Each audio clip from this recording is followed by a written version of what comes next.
is about to move in this place. And don't worry about who is sitting next to you. Say, excuse me just a minute. I've got something I need to dance about. I've got something I need to shout about. Hey!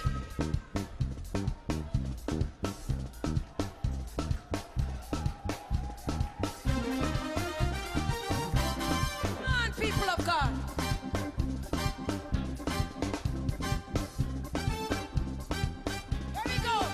Hear my cry, oh Lord, attend unto my prayer. From the end of the earth will I cry unto thee. When my heart is overwhelmed, lead me to the rock that is higher than I, that is higher than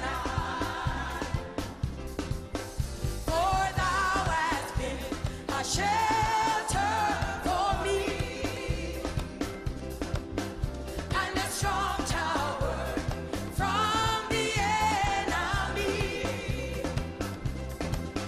When my heart is overwhelmed, lead me to the rock that is higher than I. Hey, that is higher than I. For thou hast been a shelter.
Okay, hello everyone. Good night. Good night. We are here tonight with one of the first of our series of Real to Real for this month, and we're starting with a really exciting interview tonight. I'm excited, and I know you will be when you find out who it is if you don't already know. But just as a reminder for those of you who are not sure or don't know what this program is about, the Lord gave me this message, this theme, or this thought, to really look at some issues that sometimes we don't want to talk about or deal with as church folks, because we're supposed to be the body of Christ, dealing with all issues, the good, the bad, and the ugly. We're like a hospital taking in every illness and every sickness. Some get healed, some end up in ICU, some, various wards, but nobody is turned away, right? And so I've really been thinking about some of the things that I've gone through, some of the things that I was not able to deal with because I didn't have the help. Some of the things that sometimes we didn't want to deal with because we really did. Where some of us are from the old traditional church where some things are taboo, and it's either God or nothing. I mean, what we call righteousness, for that matter. So, and it's really a heartbreaker for me. My goal is to see the body of Christ come together and to be whole. And so we're not on here simply to to bash or to dredge up the negative, but also that when folks share their story, the theme is real to real. Tell me your truth. So whatever it is, whatever your truth is, it's your truth. I don't have to like it. I don't have to love it, but it's your truth. And I need to be accepting of your truth. And sometimes your truth can help somebody to deal with their stuff, because it's not easy to be accepted when, sometimes you've done something in the past and that remains a tag that people put on you for life. You could have changed 20 years ago. People still see you as that. But thank God we are made new in Christ Jesus. So tonight, and one of the things that as a woman that has been married and a woman who has been single, one of the things that really touches my heart a lot of times and breaks my heart is to see sometimes some of our men, how gifted, talented, but sometimes just messed up. And because we are told, men think that to show their emotions is weakness, or to cry, men don't cry, and all those statements that we put upon them and create such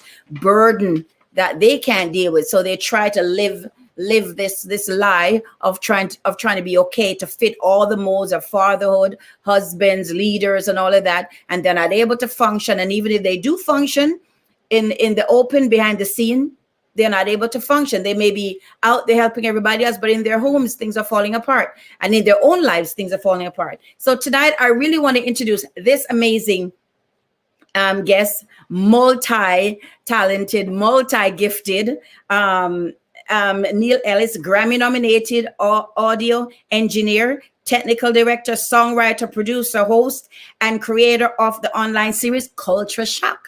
Actually, he's been, hosting his own show, Culture Shock. And so tonight we're gonna shock the culture to hear what he has to say. And so before he comes on, he's just released an album. And I really, really, really love it. And this song is one of my fave, and we're gonna play that for you before I bring him on.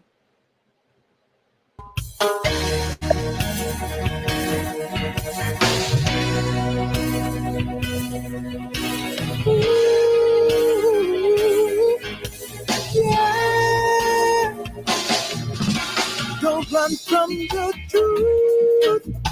Don't run from the truth. Don't try to fake it. Don't run from the truth. Living in lies, you'll surely die.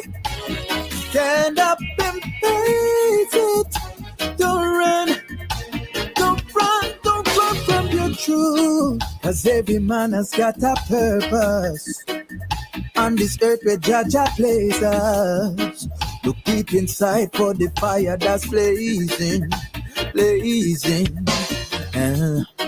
They'll try to limit what you can do, 'cause they don't really understand you.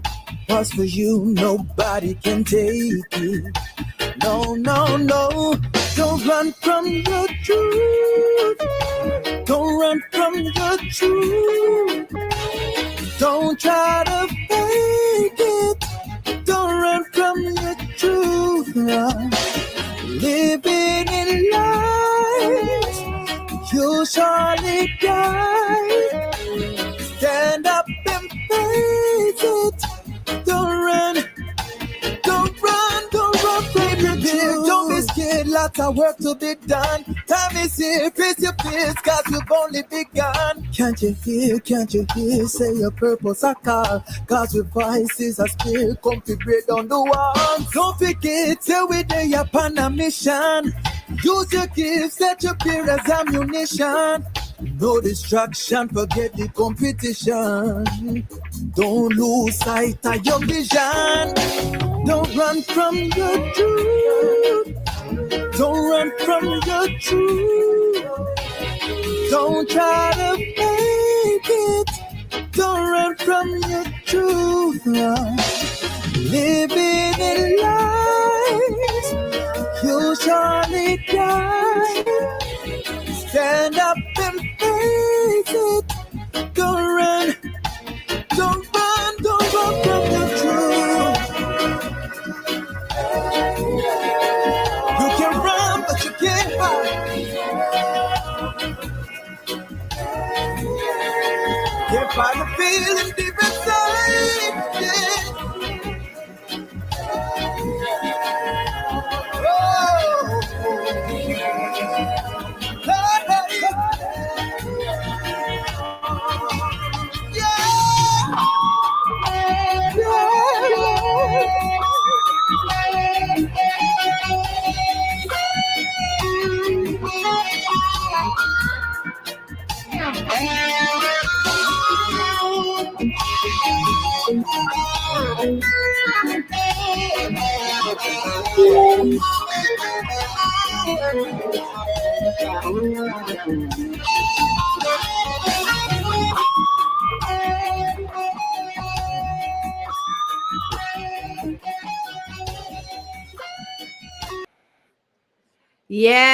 Yeah. Don't run from the truth. Love that. You cannot run from the truth. You've got to face it. I want you to welcome tonight my good friend, my good friend, Canute Ellis. Love this guy. He's a lot of fun. But I'm going to read something. Actually, I'll wait till he comes on. All right. Bless it. Welcome tonight, Mr. Canute Ellis. How are you? Your mic, okay. Your mic is mute. Your mic is mute. Hi, I'm wonderful. Hi, Maria. How are you? How are you? I'm wonderful. How are you doing? I am amazing. I just love how his smile just lights up the whole screen. Yeah. You do that to me every day. Yeah. Hello. I should have dressed. I should have dolled up some more. Why you never? Why you tell me come as I am? I gave him a sheet of what he should wear, tie suit, but this is very disobedient. Very disobedient. I should take the hat off and just be, Yeah. At least, your cute ball head. Yeah. I didn't shave today. You did not what? You didn't. I didn't shave today. It gets worse by the not so groomed. That's all right. That's all right. We welcome you anyhow. That's what this is about. Real to real. There are days when you don't feel like the patch and don't shave. Yeah. Wonderful. Actually, I've been really excited about having you on this platform because I believe so much in what, especially what your album represents. But before we go into that, tell us your story. Just give us a little bit of history of who this.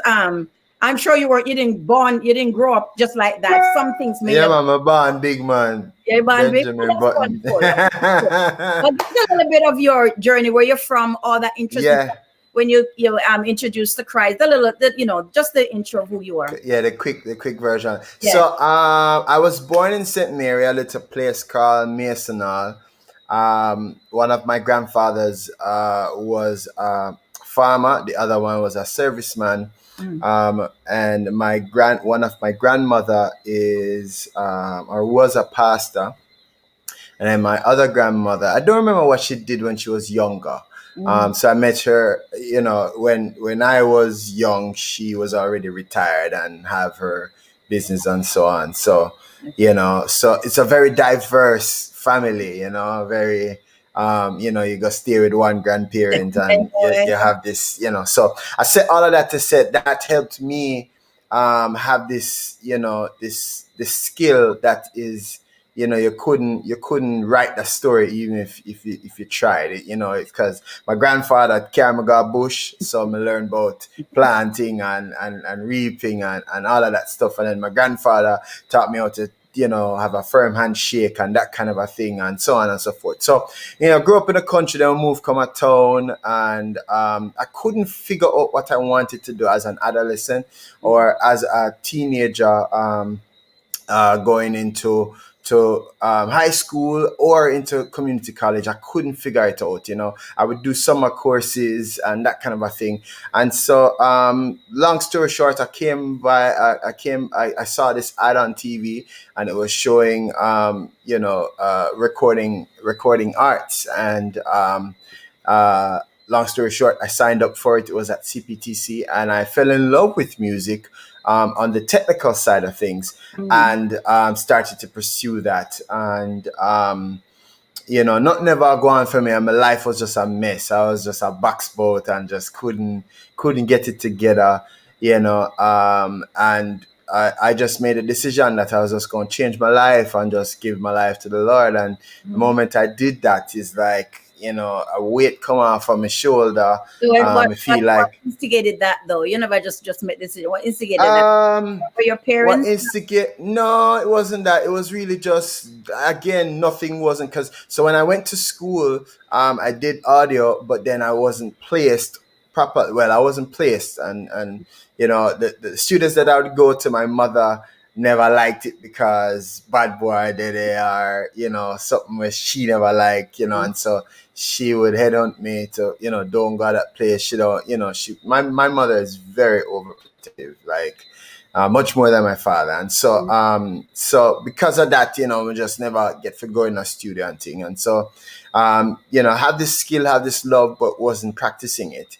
And then just relationships, just in and out of heartbreaks, and myself giving heartbreaks and that kind of a thing. I just never feel good that I wanted my life to be that way. And so I just, I may just go switch up the thing. I really never know, like, I don't remember what message was preached that day. It's not like the message convict me or anything. I just knew that the day that I was going to do that. So that's where the journey started. So through all of that, you were in service, so you were still going to church, but when you're boxing about, as you mentioned. Yeah, I mean, I grew up Anglican, so we were always going to church. That never wasn't like I was a wayward, or maybe Christians would say you are wayward if you're not saved and baptized and washed in the blood of the Lamb. But anyways, so we grew up Anglican, and my next door neighbor, was a pastor, and the church was like a few blocks away from the house. So, it was just easy to just kind of just pop in and pop out, and, you always visit church. And obviously, the Easter, the Christmas,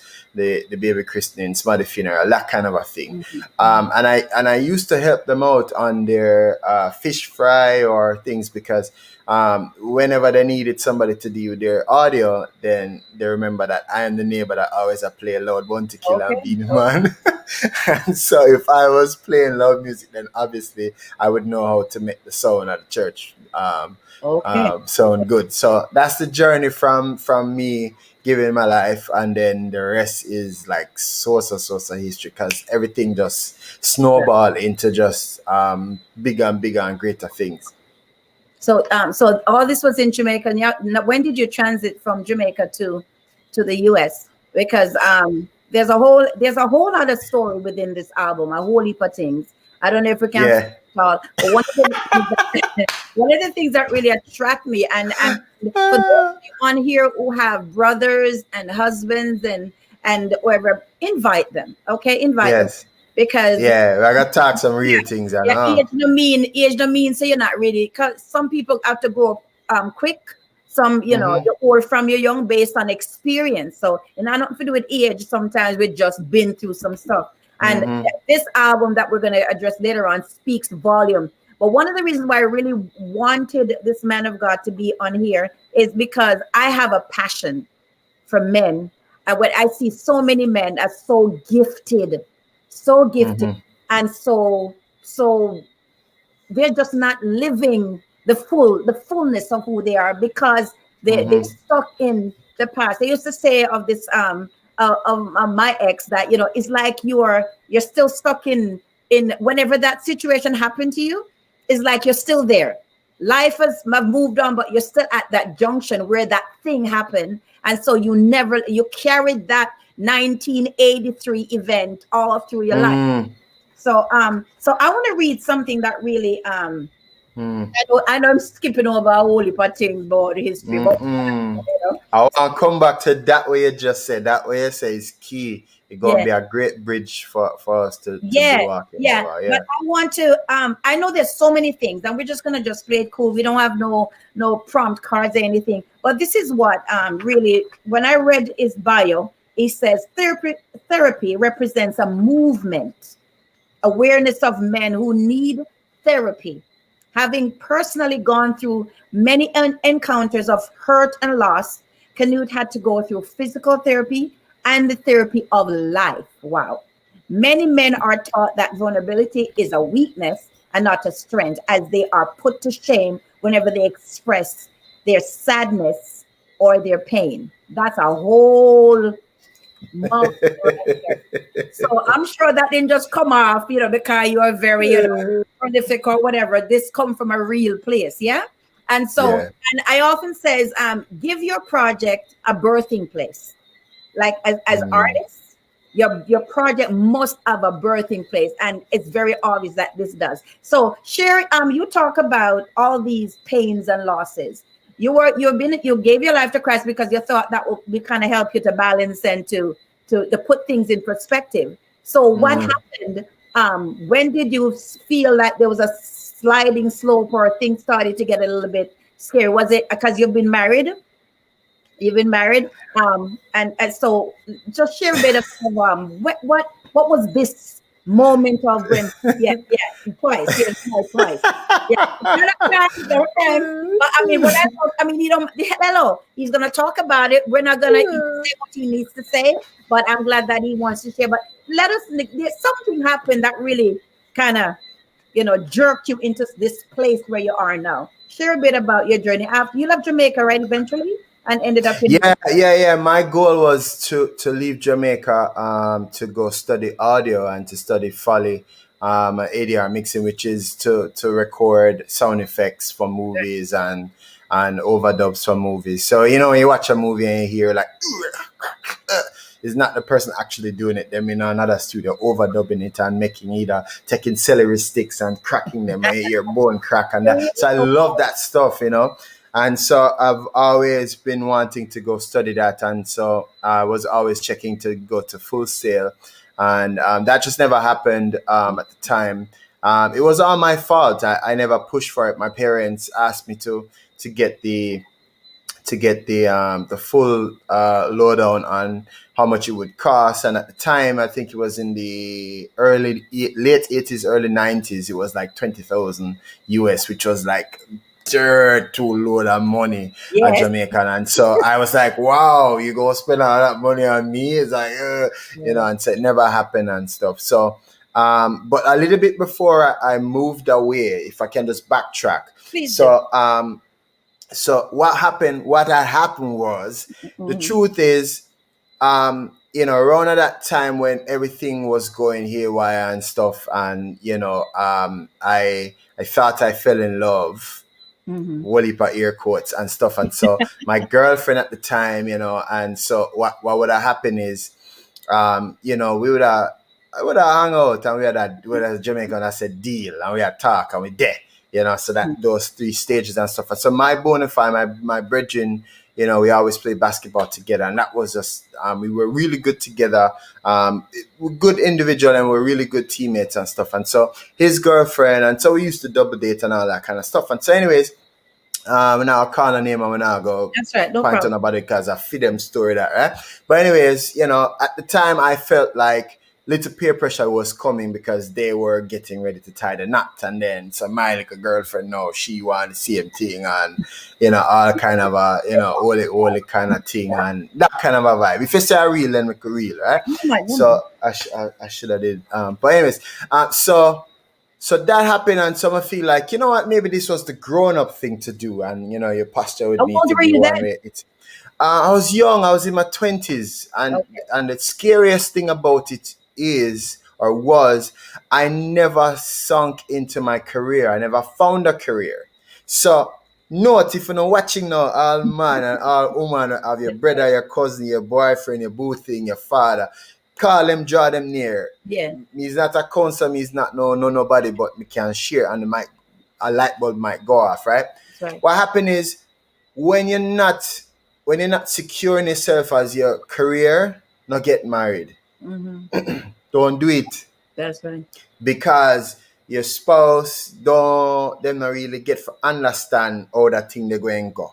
I've heard of cases where boyfriend girlfriend boy meets girl and they're all right, and then boy say I'm gonna turn mechanic and girl say me no want a mechanic, man. Me no want a dirty and man hold me, and and so it caused conflict. So find your career, find yourself before you go. Yes, absolutely. Okay. And so maybe some pastor not gonna necessarily like that because and we'll talk about premarital counseling again, which is a big joke in the church. Absolutely a joke. You get thrown. Did you know about that? Did you seek it, or you just did it because of the peer pressure? You're feeling that she wanted. No, we got through that, and did you get counseling? Yeah, but like again, it's big joke because you follow the script of do you promise to this and that, and do you promise to submit and this and that, but you don't talk about real things. You don't talk about boy, say him not like wash dishes, and him not really take off him shoes at the door, and some little things where talk about, and then everything just skewed because it's like you don't even if you even take two Christian and my beliefs. Look here, the views expressed by me is not those of Marvel Providence. Tell your truth. Me, right? Yeah. So I can't kick rocks. So this other thing set up is you're two holy people, and you're supposed to be not living together or not doing anything. But then if it does come Big Bang Theory and married and everything's supposed to be good, nobody prepare you for these things, right? And if you don't live together, you don't know the idiosyncrasies of your partner, your spouse, your boo thing. You don't know, say, them not really like wash plate, them come out of them clothes and then just leave it right. Whatever it is, and it's not necessarily, things having to do with the personality or that kind of thing, but they might snore or they might something like, and know you have this, and you look upon it and go, me have this for live with for the rest of my life. So I'm not. Okay. Yeah, because that's a whole show okay. Itself.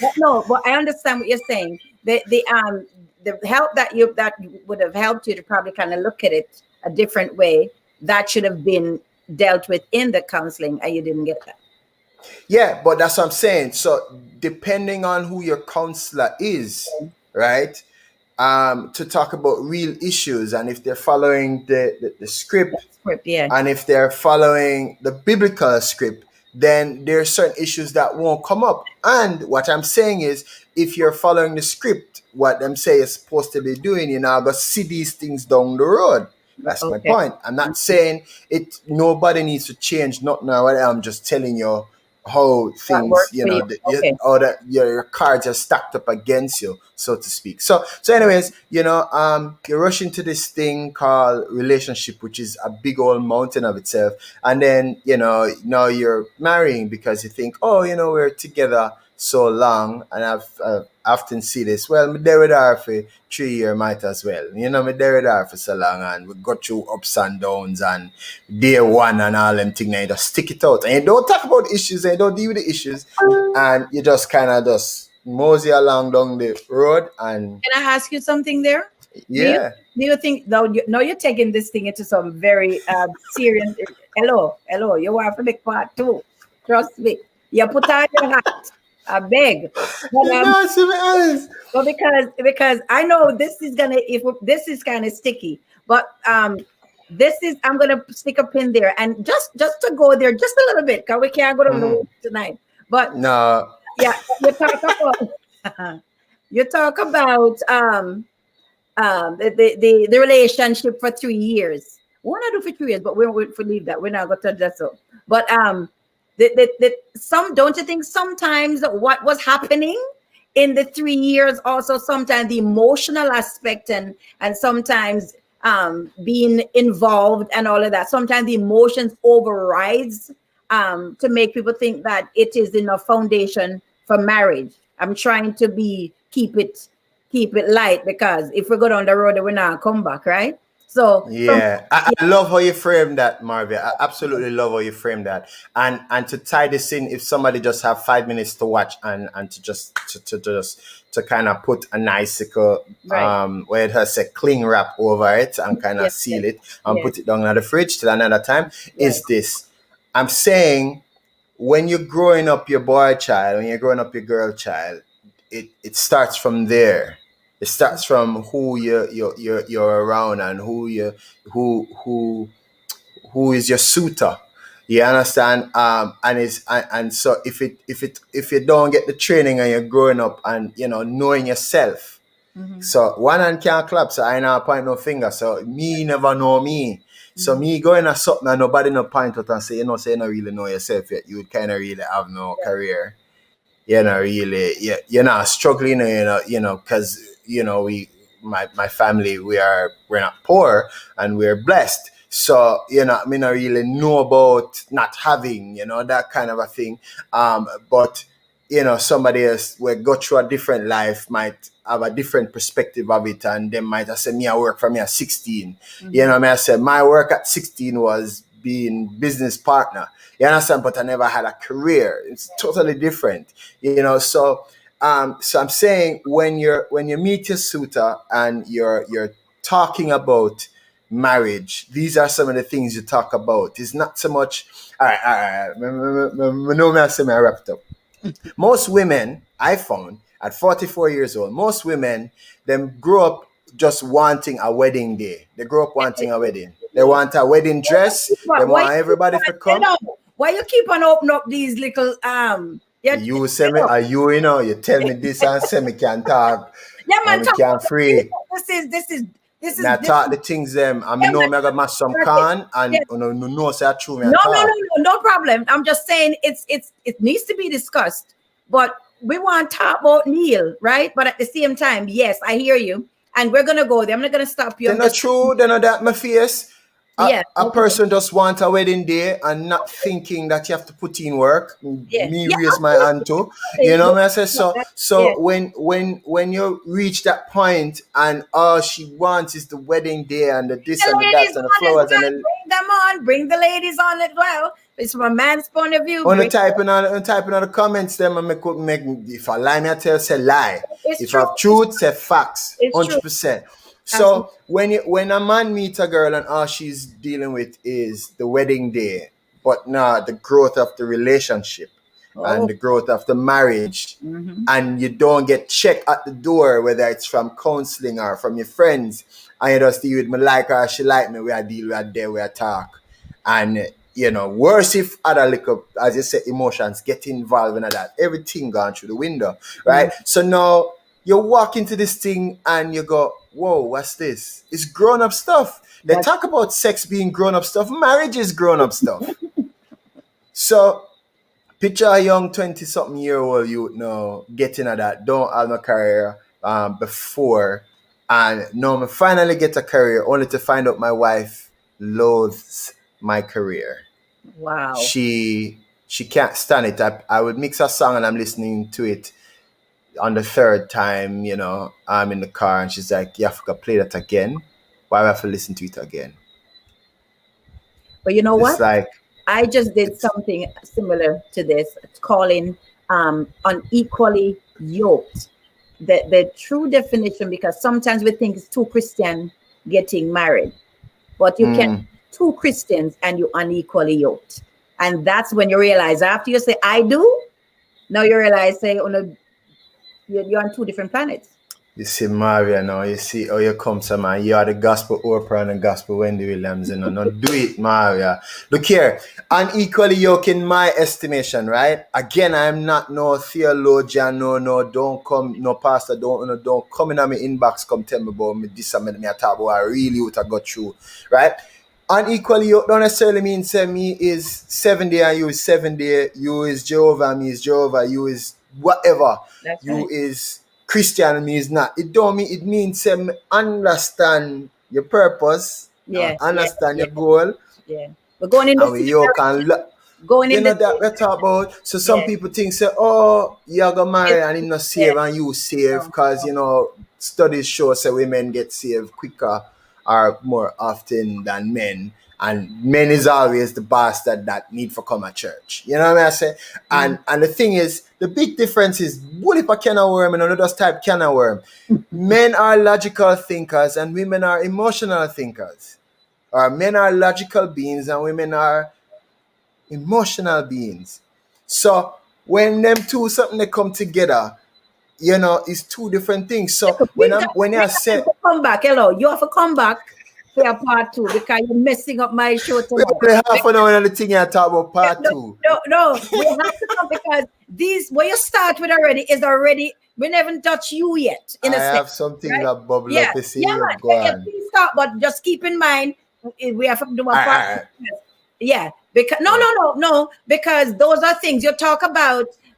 These are things that we've been discussing on this show for months now, and but we've never really heard from a man's point of view. Because you are correct. There was a time when we're just going after the ring because if you're not married, one of the things I discussed some time ago that the church sometimes places us in categories, right? You have the singles, you have the married, and you have those who are pregnant. Hello. So you know what I'm talking about. So when this is how the Lord showed it to me. When you're going single, you get the pressure for getting married. Yeah.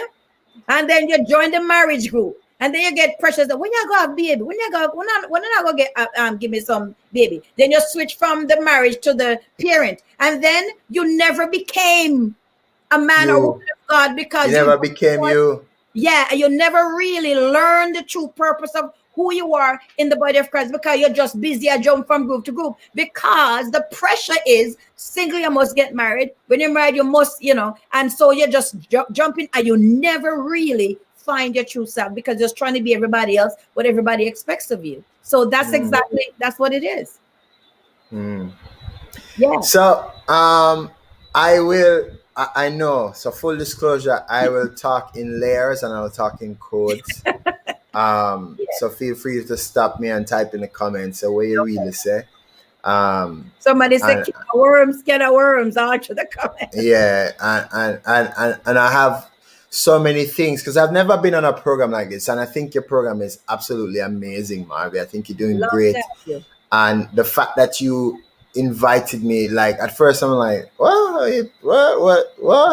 And then you're like, from a man's point of view, and I'm like, wow. And then, it licked me down and said, who better to talk about all the way Marvy talking about real to real and me. And I've been through, I'm not going to give the Christian cliche, been through the fire and been through the fire. I've been through some stuff. I'm hearing the way you speak, and one of the things, as the older I get, I'm really realizing that we have been taught a lot of things wrong, and now I've got to deprogram myself to make room for everybody, because we had this standard of Christianity based on what you look like.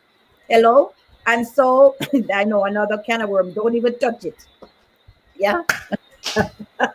And we talk all these beautiful. We should stay on topic. We should stay on topic. We're still on debt and marriage. Yeah. But still all there's these so many facets. Yes. And we take scripture and nicely band-aid it over and all of that stuff just to make people make it sound like a real.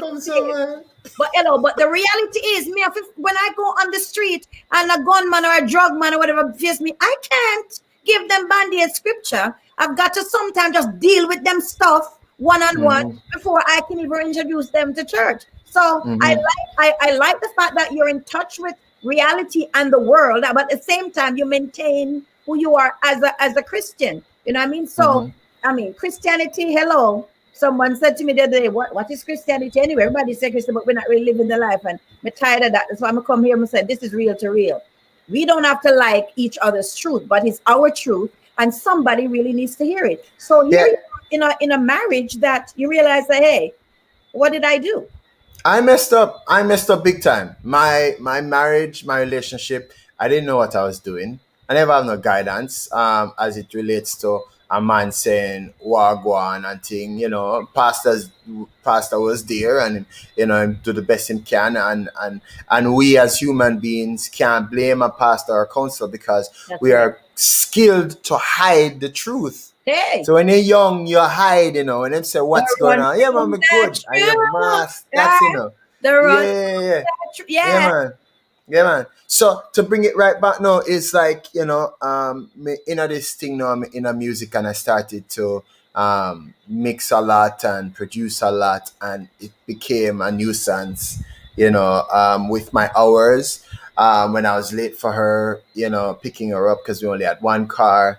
And I was late, you'd be here, why you so late? And it would be a vex, and it turned to the window, and you get the vex, and them time it was just a bag of vex and a bag of withheld, affection and everything else mixed up in it, and you can't do a young man that, he might go lash out and that kind of a thing. And so that was just the death of it, in a nutshell.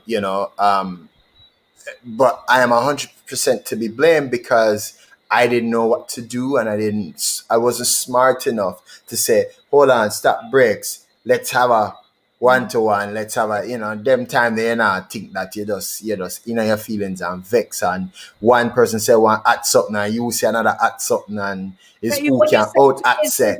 is immaturity on both sides, because Of course, yeah. of course, So you can't- 100%. Somebody, Big Daddy say you guys are hitting the nail on the head. We definitely need a part two. So confirmation right there. Listen, I'm telling you, there's a lot of guys. For Oprah. Yeah, there's a lot of people, guys and women, and we're gonna go back there. But yeah, go ahead as you were saying with the Yeah. So that was it, and it was just a lot of things where, when somebody's not happy in a relationship, they are going to act selfishly. And I'm a giving person. I'm naturally, I don't have to know you from nowhere. Me would just help. I just need that, and my only thing that I would want in return, even if when I help somebody, to be honest, is really just them being kind to me. So what that means is I grew up as an only child for 12 and a half years. wow. No companion, just me alone. I loved my company, but then after a while I got lonely, and so I begged and I begged and I begged my parents to give me a sibling, and and them was like, because them was dealing with them life, and they were working towards their goals. And nevertheless, my sister Janelle was my first companion. I love her so much, and turns out that I was her, not only her sitter, but me learn how to raise her. And then my brother Jevan follow a couple years later, and the two of them is like my two little pitney as 20-year-old, which is a big oxymoron, because my mother threatened me to kill me if I ever bring pitney coming at the house. And I, in fear for my life, I was, and every time I would slip up, would I pray, God, please don't ever make this, because I don't want my mother kill me and that kind of thing. But anyways, they taught me so much. They taught me a different level of love. And it's not like I was a father. It's not like my parents left me with them. But, it's my siblings. I'd take them to school, and I was involved because I wanted siblings. And so being an introvert and an only child for a while, Jamaicans call it shy. Big misnomer. But anyways, being an introvert and being an only child was this concoction for inner feelings. I mean, it was always in my feelings. So the fear of rejection stacked with that is just this big hamburger of destruction just rolling down the hill, and nobody say, hey, that's not a good recipe to have. And so I never caught it. And so what would have to happen is you have to tear down something for you see something tear down in front of your eyes. So my first marriage, I lost everything, everything. It's just like I had a recording studio that was doing well, and everything was just gone, and so what happened now is you're starting over from scratch. You're starting over from scratch and go, whoa, this thing is serious. But guess what happened? I know I had my career, and I know this is one thing I was good at, and I was relishing in this. This is one thing I was good at. And I was pursuing. Jamaica still. I was still in Jamaica at the time. And so,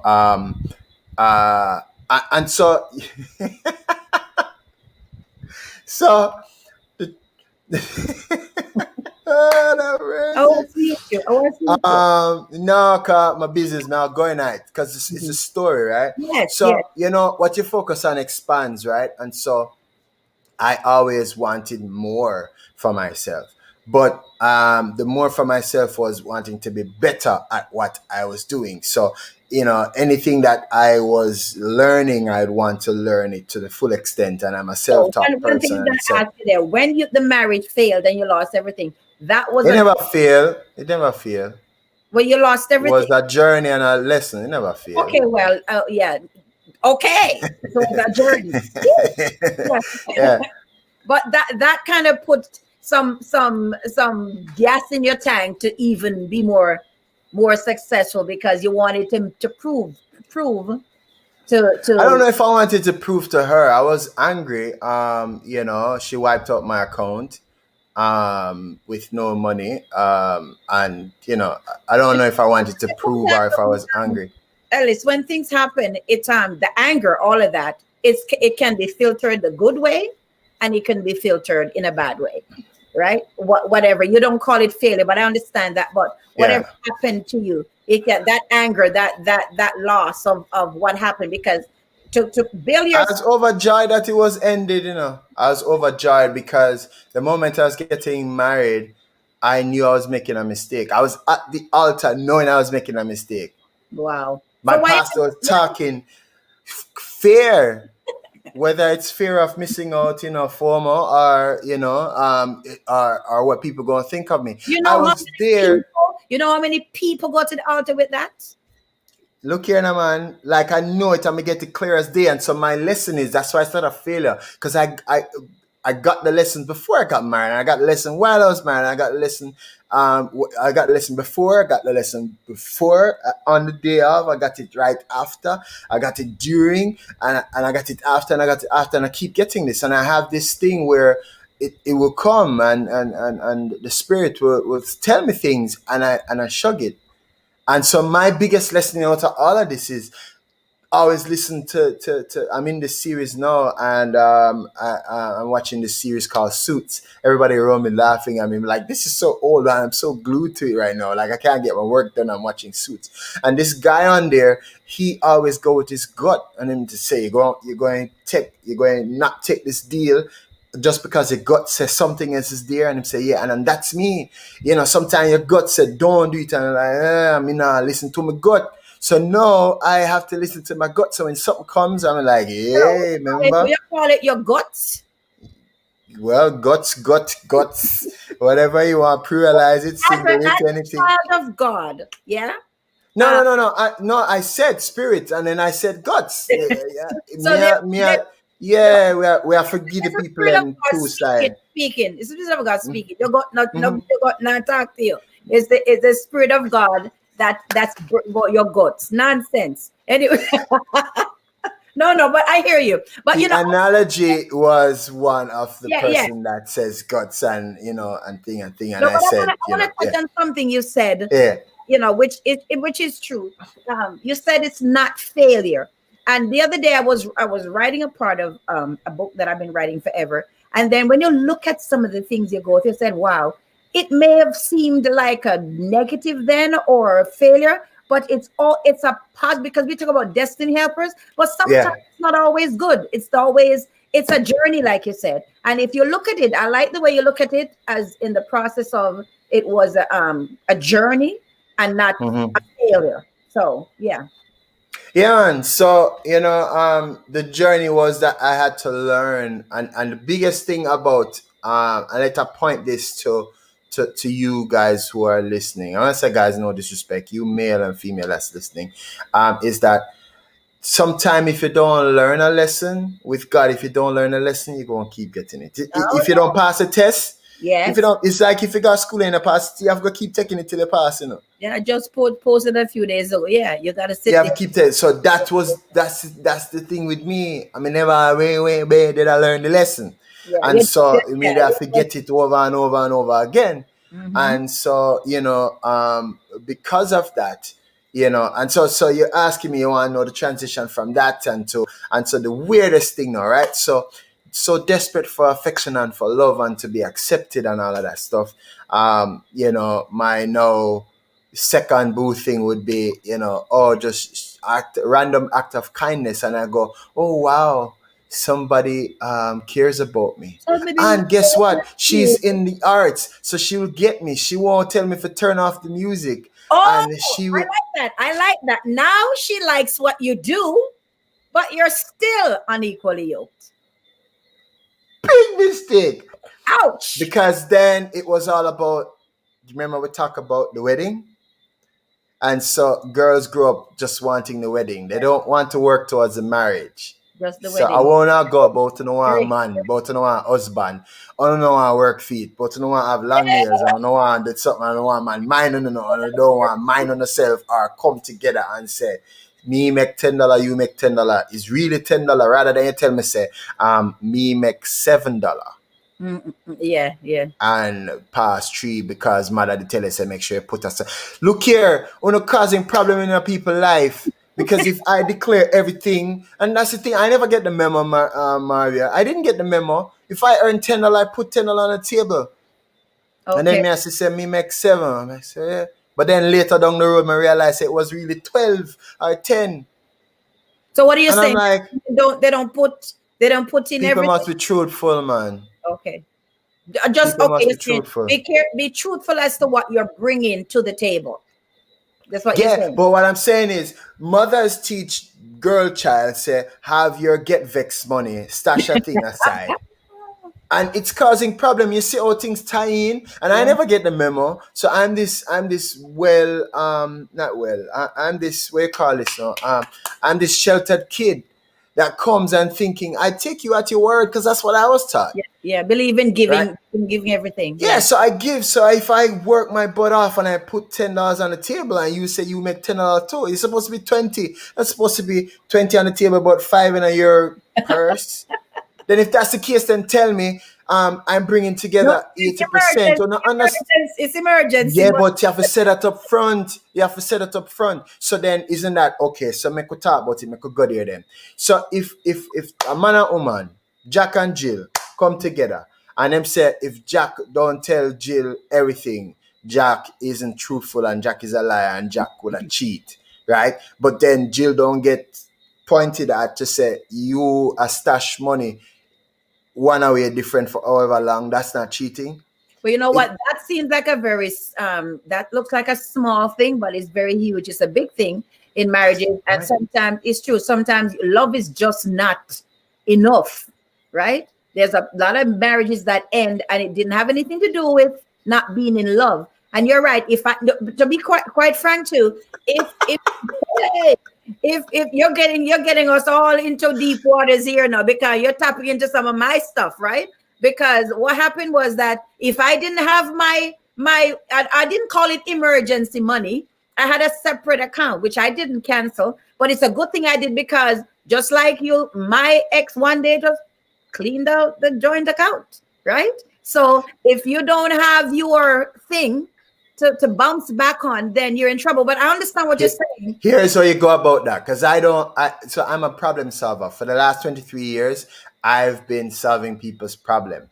You take a song to me, it's jumbled, it's all over the place. I put it together and mix it and make you can hear it and it sounds good, right? I'm a technical director. I up fires, I make things work, right? So I can pose a problem and leave everybody here. I say, whoa, can of worms, and then corral the worm them and color code them like how I am, right? So here's how you fix that.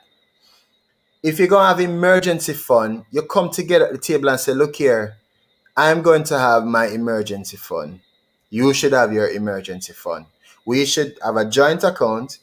I should have my account. You should have your account, Miss Lady, and we should have a joint account together. And we funnel everything in this joint account, and then we go and we deal with the things from there. That's how you deal with that. So there's full disclosure. But if you are stash a portion of the thing, 40% of the thing, and me not stash, as in the case of a lot of times in both marriages, right? So lose everything and then come and lose everything and then. But anyways, we should get to that. But it's because me never get it. I never get it. So being giving and being vulnerable and being, not even giving and vulnerable, gullible and naive to think, somebody could really be dishonest and love you. say that they love you. Yeah. Because me think if me love you and me know say you need for go somewhere, whether it's a doctor or the hairdresser or whatever, I should know say I have $10 in my pocket and I can't give you But you because know, me amass it, then yeah. that's not love. You know what I say? So this all of this thing is just a big concoction of just foolishness. You know, because nobody is coming to each other and being real and saying, look here, how much you make a year? In the case of who lives in first world country, how much you make a year? You can still do it in a third world country too. How much you make a month? You understand? Me make $100,000 a month if you're Jamaica, $150,000. All right, cool. So you have to go ILO, and you have to go, you have to go Petcom, and you have to go Megamart. Let me address this guy, Big Daddy. Just come join us on part 2, okay? Because you can't talk to him off here. We are come talk about it, right? Yes, sir. Hello. What you want if my guest in the middle of my show? Hello. What him say? He say, him Link want up, yes. link off here. Seriously, you're talking the very thing. Just come join us. We want link off here, about. Stay right to some man and chime in and type in the comments, make people know so we're there, share the link and thing, right? So I don't want to be long about this and going around the world. I hope I'm sticking and staying with this, you know, right? I'm saying there's a lot of things happening, you know, in the physical and in the spiritual, because again, them say, who got joined together, let no man put a son down, blah, blah, blah, blah, and all them thing there, and, you know, the enemy don't like marriages, so them come. So if you know that, then you have to work assiduously, let's use some big words, assiduously towards this thing. You can't let them feed it one thing and then not do a next thing. You understand the message? So if you're going to come up, if you don't want to declare your full thing, then come up with a ratio. I'm going to put X amount of percentage in the account to give towards this. This fund, whether it's the house living for, but you see, so many women want man to give money for run the house, and then on a palm and a thing one away, and then it's like when things go on, at least me did have my get vex money or my emergency money. That's not how it's supposed to work. And maybe everybody, obviously everybody's these things are different, but I'm saying these are some recipe for disaster, and those disaster hit me, and so learning those things now and going, you know, now in my second marriage and go, whoa, just learning, hey, you know, the biggest challenge in marriages is money, power, and sex. I let them three things they sink in a little bit. Right? And so when you have any one of them, they will have a lax problem. Problem. And if you have three of them, something they lack, source of problem. Wow. Source of problem. So when you going to say you want the nice wedding, but don't want to work to the marriage, or the marriage should work out itself, or in the case of what I've seen where you want to change the man because that you want him to kind of suit your thing, right? And how I know this to be true, not just in my case, I watched a public interview. I love watching them. A public interview that ask women, you know, if them would you know, how them basically if them would want somebody take care of them, you know, and it's like, yeah, them would want a man, you know, take care of him, have to carry them out and do all of these things. And who teaches girls that? Like, where's the independence of it? Like, you're supposed to can bring you something to the table and say, you know what, me not have to wait for him for thing. No, if him want to carry me go hairdresser or carry me out to dinner, then he can. But if she want to carry out Mr. Mention for dinner, she's supposed to can. She's supposed to can do it. It's not supposed to be one-sided thing. And if the man don't do it, then he is a workless man. So there's so many things going on where people now stop for say. And I know this is a big pile of generalization, but what I'm simply pointing out is if you're coming together, if you're in a relationship and you say you're courting somebody and you're looking to get married and you're going through counseling and you don't talk about at least three of these things that may I talk about. Look here, don't go married yet. You're not ready yet. And if nobody know and tell you, and you're watching this like 2 years down the road, don't think say it out of date. It's true. It's not about knowing the person's favorite color and the things that him like. Oh, him like cricket and him like play basketball, so me know him. Me know what kind of person him is. No. Okay. You have to know the person, like what them care about, what them working towards, and all them things. That's how you get to know somebody, and you have to also show you so that them get to see you for you, so you get to see them real reaction. Because if you're not showing you real, them not show you real neither. Okay, like I said, we've got to do a part two because we still haven't even touched the surface. We want to deal with Neil. Okay, we're gonna come back and look at the man's point of view in all of this stuff. But you need to glide through these things. You're getting us in all kinds of trouble here by there's 101 topics just within what you've just said. But to sum it up, you had two failed marriages. One and both of them were They weren't failed. Two journeys. failed. Okay, we'll use something else. Touchy, aren't we? Well, two journey of a marriage that you learned that you came away stronger, but they didn't work simply because again, we talk about unequally yoked. In the first case, she didn't like your job. Second case, she loved your job, but something else was missing. So I want to, based on where we're heading, we want to see what was there was some stuff that happened. Okay, marriages didn't work out. What happened then? Without going to too much of the details of the marriage, just how you came out of it and where did you go from there?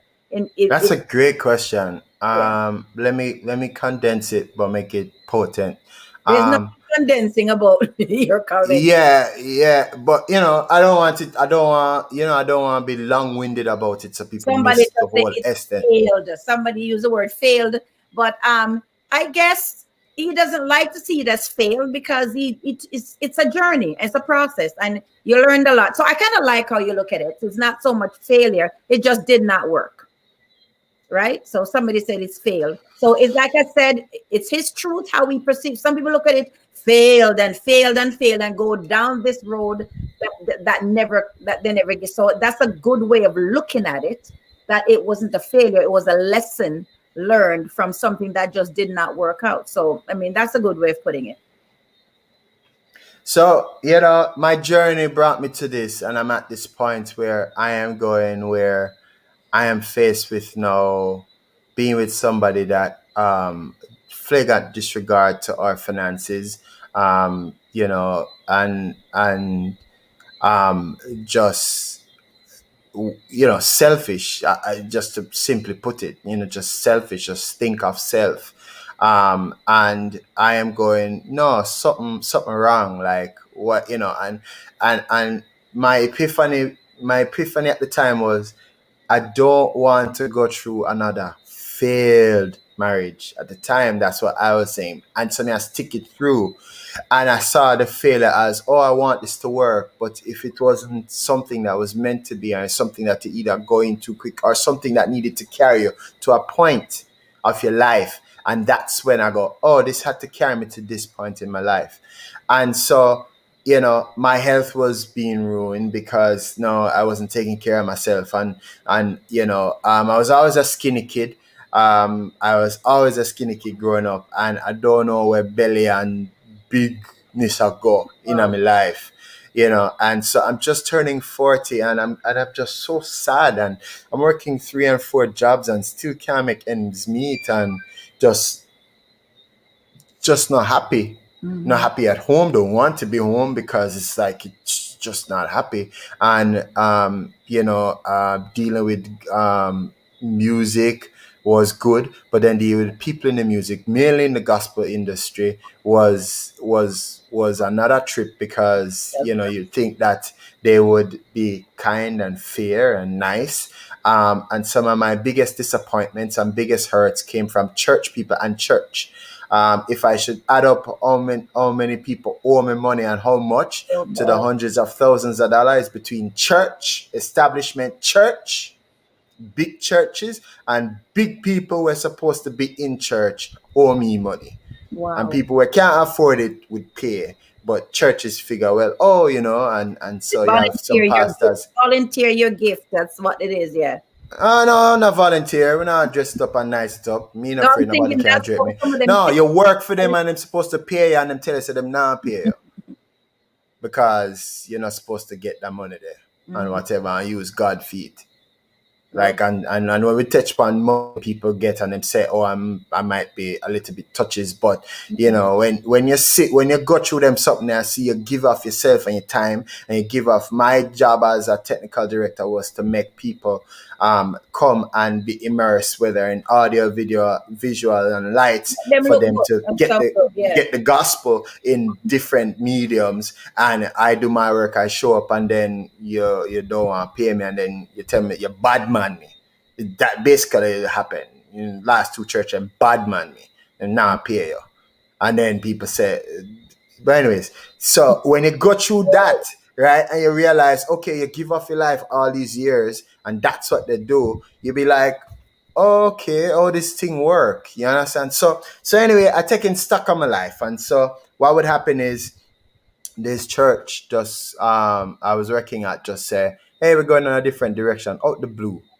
And I was hurt that they never knew that I was hurting outside of, and it wasn't reflecting in my job. And it turns out that it was other influence that would, do something to cause my job to be unstable and stuff. And so now I'm home, jobless, and thinking, wait, how am I going to live?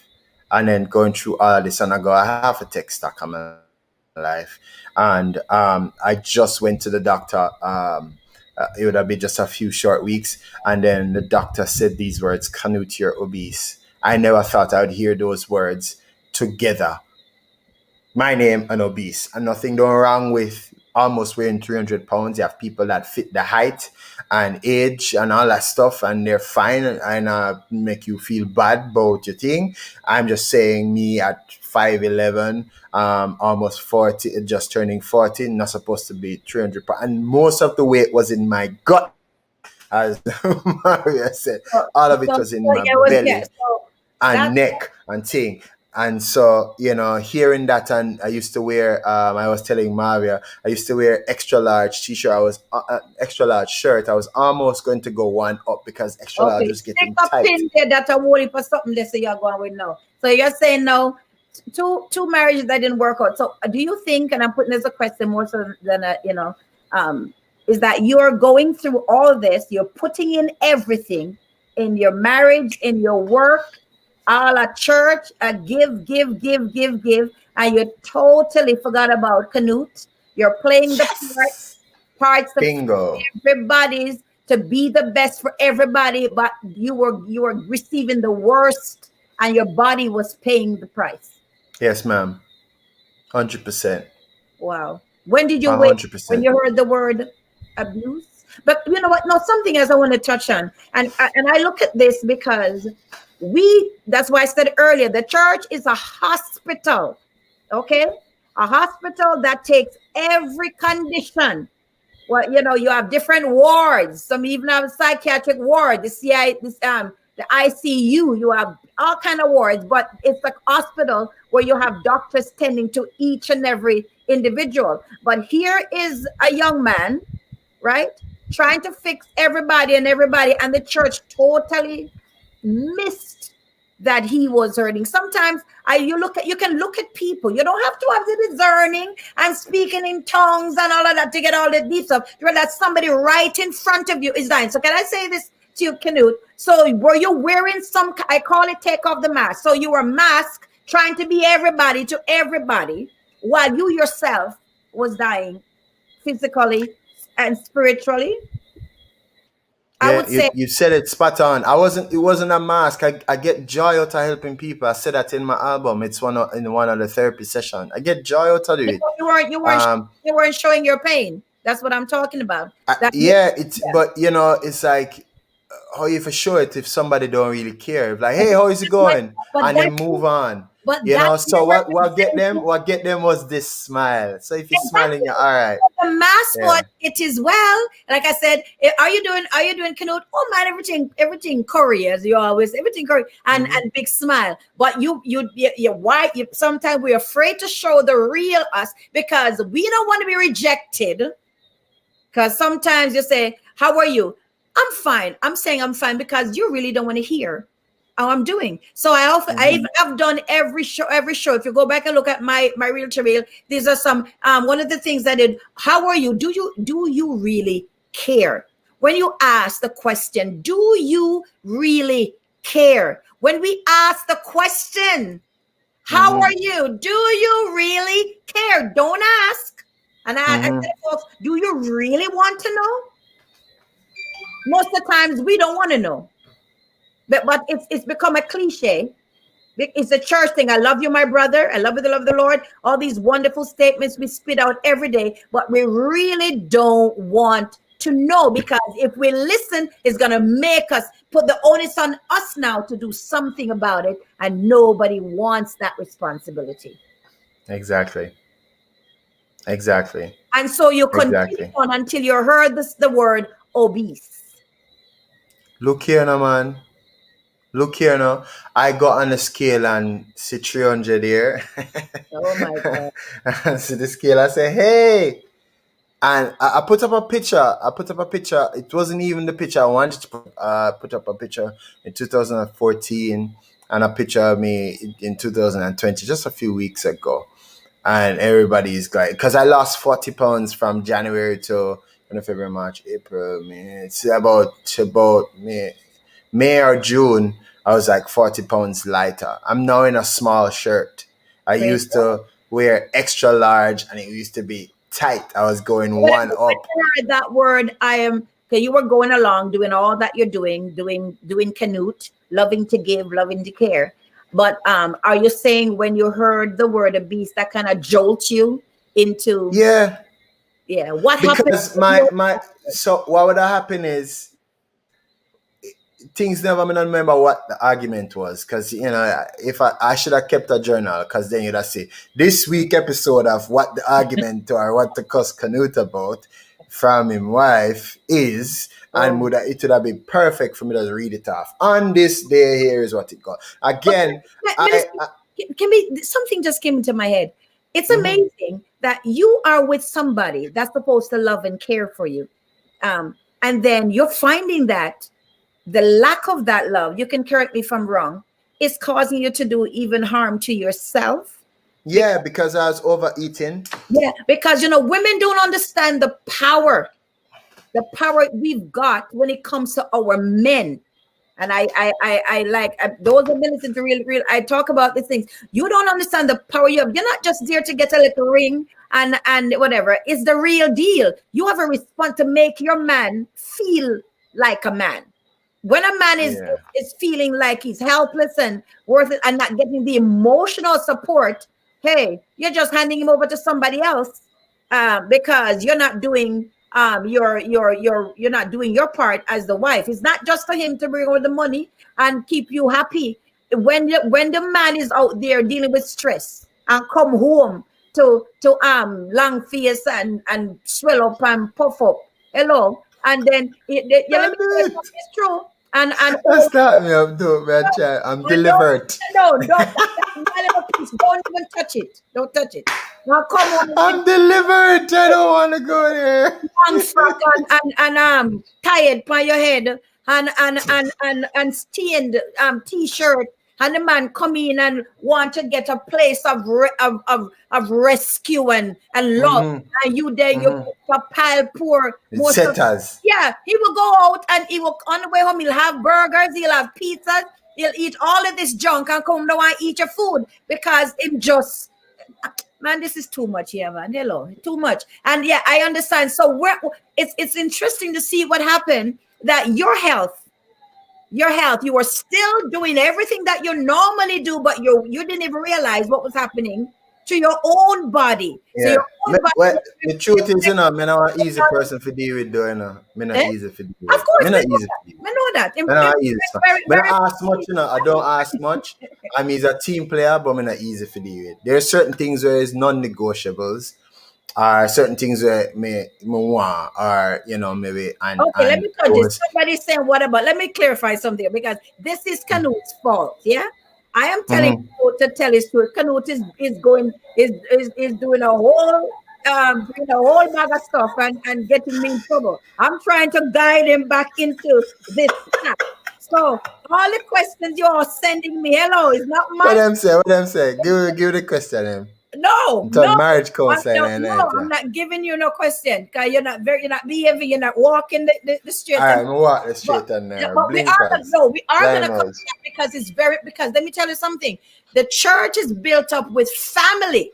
Hello. So if we don't and let me go back and explain to you what real to real is it's to bridge the gap between the pulpit and the pew, real, deal with our own issues so that we can bridge the gap between the church and the world. Because that's why many times, even if they come in, they don't stay because we don't know how to deal with their stuff. And here is this young man, he wasn't in the world, he was in church.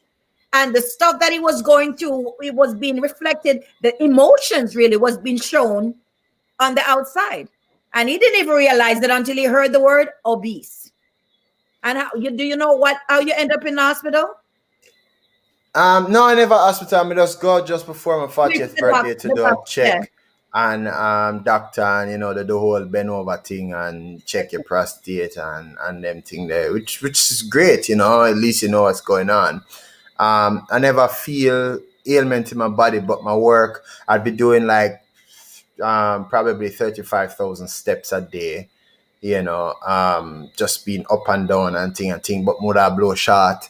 So me can't, me not, because you have this big, belly and in front of you and my neck was like big so, and thing. But, you know, me just never happy. I'm never happy. I'm saying I want to change and I'm like, okay, get me out of this, please. Because finance is running, crazy and arguments and it just now work out. And and if you find something now work out and somebody willing to work with you and them willing to change, and to give it context, because that's broad, right? So people are like, yeah, so that's how what I seem no want to work. But if you're married to somebody and you come home at the dinner table and you hear them say, oh, by the way, I quit my job. Oh. And it was never the first or the second. No, this is like third and fourth time throughout your relationship. And, there was no discussion like, hey, I'm thinking I'm going to quit my job, and think, but you just get up and quit. Or you get up and say, the Lord say, the Lord said me for go do ministry. I'm for stop to this and stop to this. I'm going to do that. And me have to work with what the Lord say. You are come tell me where God say. Can they, you have to stop it because we haven't even touched the who, because I want you to get from this now because we want to deal with this amazing project that you've penned. Because it's already listen, I'm serious, this is a very, very interesting storyline, and I don't want to we can sit here if you like, then he would have to come back for part 2 and deal with his stuff. But I want to how therapy come about. Therapy come about. I want you to do after the obesity and now where you're at now and how this so I hearing this from a doctor, and I go and I start change my mindset first. Don't get caught up with diet and what you call this Atkins and all of them thing and gym and them something that work. It start first. And is like a switch just go I'm gonna go okay and thing I'm gonna start with. And would you believe my then wife at the time was bad minding me for me losing my weight?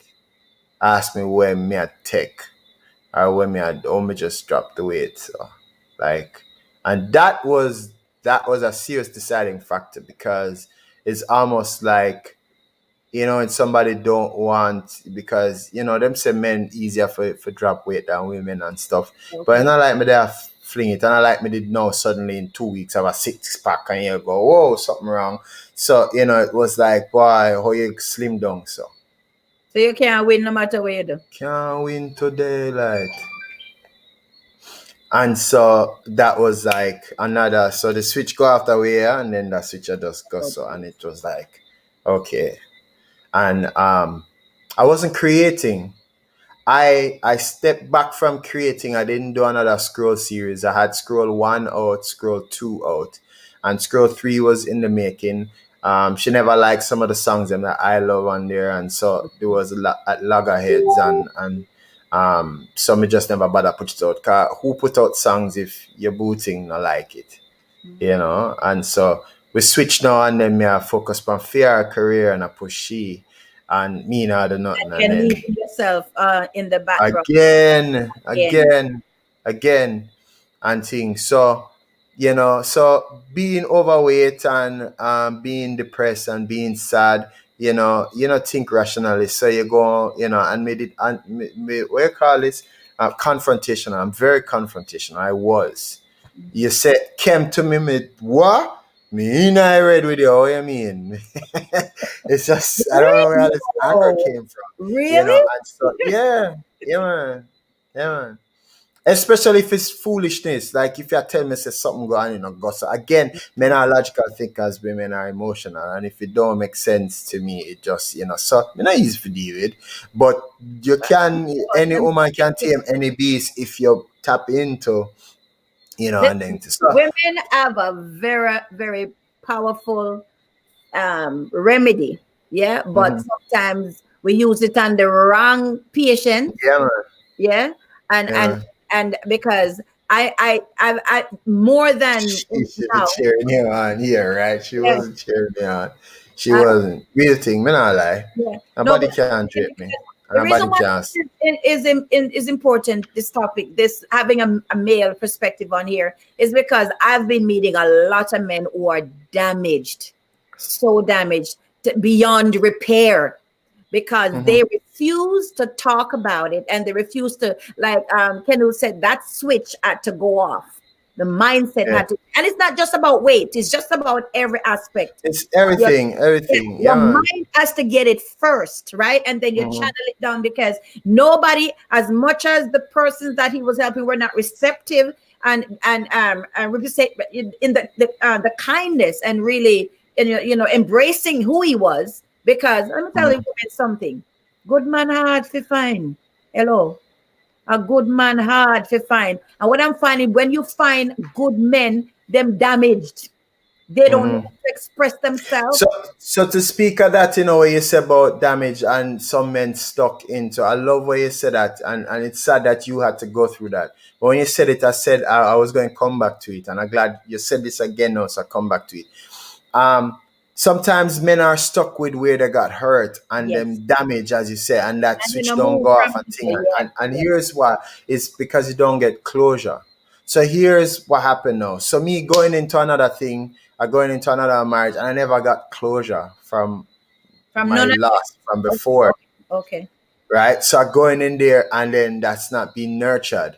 So I'm not even my real or true self. Right. So I can be saying she did this and she did that, but I did things too, and I did, irrational things, but not one erratic where, I quit my job today and I never tell you. And so we're going to know, them thing there, people cost for less than that. You know what I say?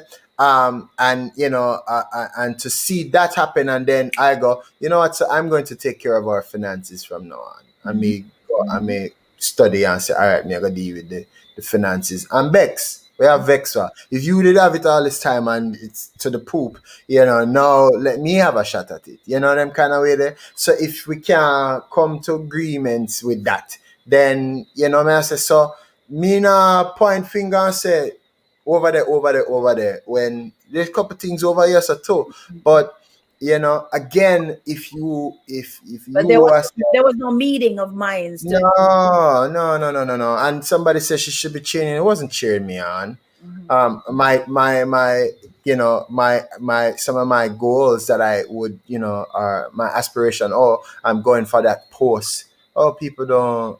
You're not cheering me on. But you said something very important from the first marriage. And a lot of us as church folks, when I was in church, it was based on whose lip was the driest and whose head was the nappiest and who wear the long skirt. Them saved. They must be a good wife, and a good cook. And even though they were looking at those with the dry and nappy head, they were burying those. But the ones they were looking at is the ones with a little lip gloss. and you know, who comb them in, maybe use the hot comb to straighten the little naps out. So because you don't look certain way, then because you don't look certain way, then you're not the marital type. And so there's so many things that goes wrong in the onset of looking for a wife, and these are the things you talked about. The not her not wanting a musician, the first wife, she didn't like your career. The second wife liked a career. So there's so many things to look at. And I say this, when you're getting married, as when I was single, I'm saying, hey, if the man has to come and add something to my life, and I simply meant that we have to have something to work with.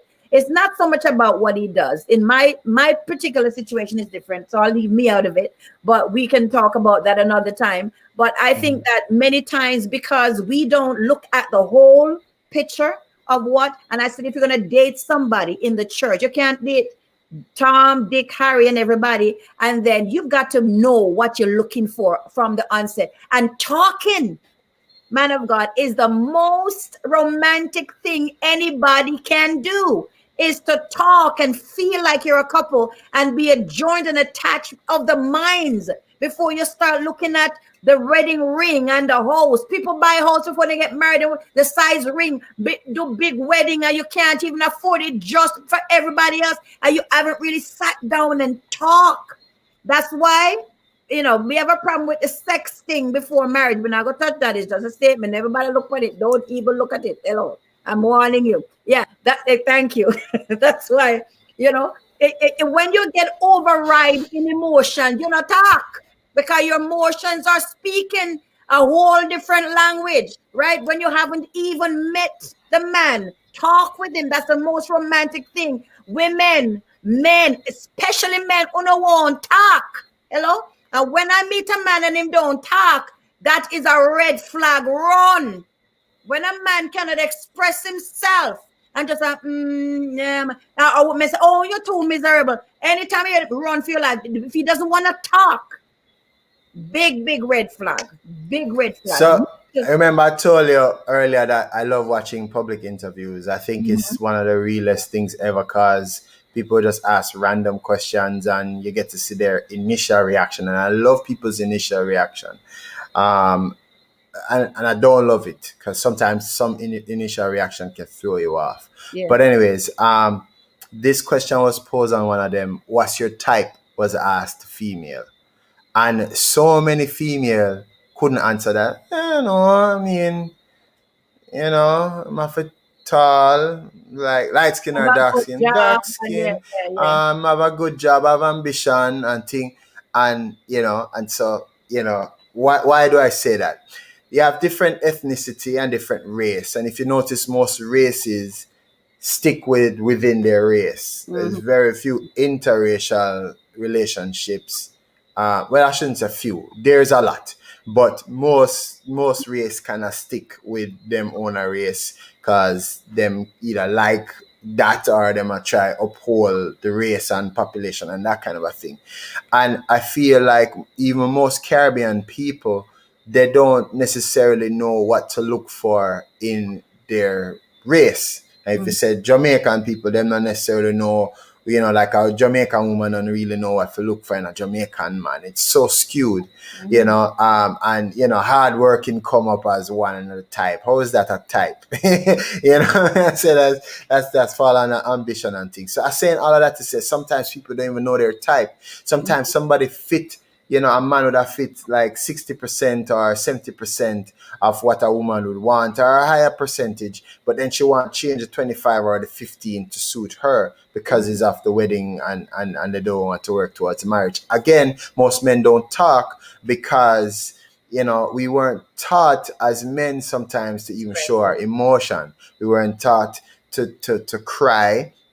Because if you cry, we are ball for your girl, your sissy, you weren't taught how to express your feelings. And if you go through stuff where somebody embarrasses you, then you kind of don't want to talk. And so if fear of rejection is always there, I go through that. Yeah. So I wouldn't talk up. And so my biggest challenge in my past marriages was I never spoke up for myself. And I talk about this in my album, where I used to just whatever somebody thought of me, I would love that of myself. Oh, in this or in that. Oh, yeah, true that. But I never really know myself. Is it their fault? No, it's my fault. It's 100% mine. I You should know have what read more. I should have I listened too? more. I Huh? I got a lot of guys too. They introduce themselves, and this is gonna sound probably kind of graphic because they think their manhood is what's between their legs. That's your manhood. How great you are. It's true. How great you are in bed. And I said to a young man, I said, look, like when you meet women, you shake them hand with your penis because you think that is your. You said that? Yes, because that's true. Because that's what they do. They value their manhood with their penis, and so I mean, yeah, it's real to real. So if you can't deal with it, you can. I'm sure there's other talk shows. No disrespect, but me want to deal with the real things because it's not only in the secular. Because and when a man thinks he's good in bed, he qualifies himself by that, right? So the talking part is left. When you try to talk to this young man, as anything come up that even sounds like a dislike, he's gone and he calls it an argument. Anytime we're saying something that a man doesn't want to hear, it's an argument. Are she too miserable? But when they get into the bed, that's not that's a problem.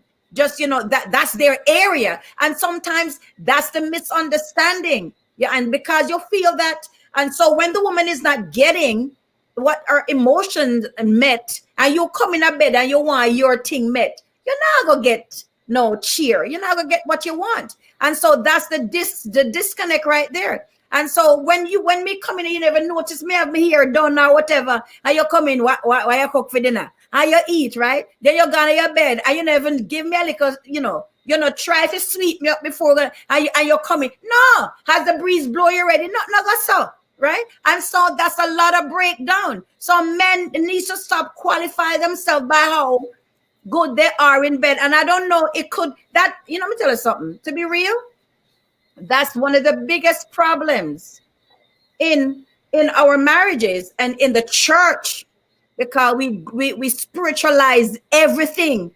Well, you I don't know, some of you don't speak in tongues. Let me leave that alone because I'm No, gonna me start. Cause me start, I say, no, part two. no, Let me just allow you, go and talk. Yeah, we're gonna come back and deal with that because we need to talk about it, right? But you talked about the when the lights went on, because I really want to look at, we've already gone over, almost finished our time. I really want to hear the birthing place of and maybe we just need to come back and do a show just on that, because that's a massive project. And what I love about this man of God, some of you may not like what you hear, but like I said, it is his truth. You don't have to like it, but thank God we got to find a way to deal with each other, because we all can't say we're going to heaven. We now go have condo and apartment and a house. We're going one place, and we got to learn to get along down here. And I believe that some of you are faking it to make it, and eventually you're going to crash. So this is a young man who said, like, my marriage didn't fail. It was a vehicle to where I am today, and has given birth to an amazing. He never asked me to be on the project, so that's another part 3 show that we're going to deal with. Hello, can be vexed, no, George. Yeah. So where is giving birth? this amazing album called Therapy. And I say to folks all the time, when you're doing a project, it must have a birthing place where you can say, this is what was happening at the time when I created this project. And that's what this project, every song has a story of where this young man was. Tell me one of them. I know we're jumping, but we definitely have to come back. That's a definite, because I just realized that my thing wasn't even on public, it was on private. Some people didn't even know that I'm on. Yeah, I just realized that, because when you come out on StreamYard, it kicks you into private. I don't know why it does that. Yeah. Oh, that's why. So you can't change it now? I did. That's why the numbers went up. I just did that. Yeah. So I didn't. Okay. Yeah. It kicks you into private just automatically. Yeah. So this is really, really interesting. And the reason why I love this, because this is a real man telling his real truth. Manhood is not what is between your legs. It's that being able to walk through and deal with your stuff. Hello?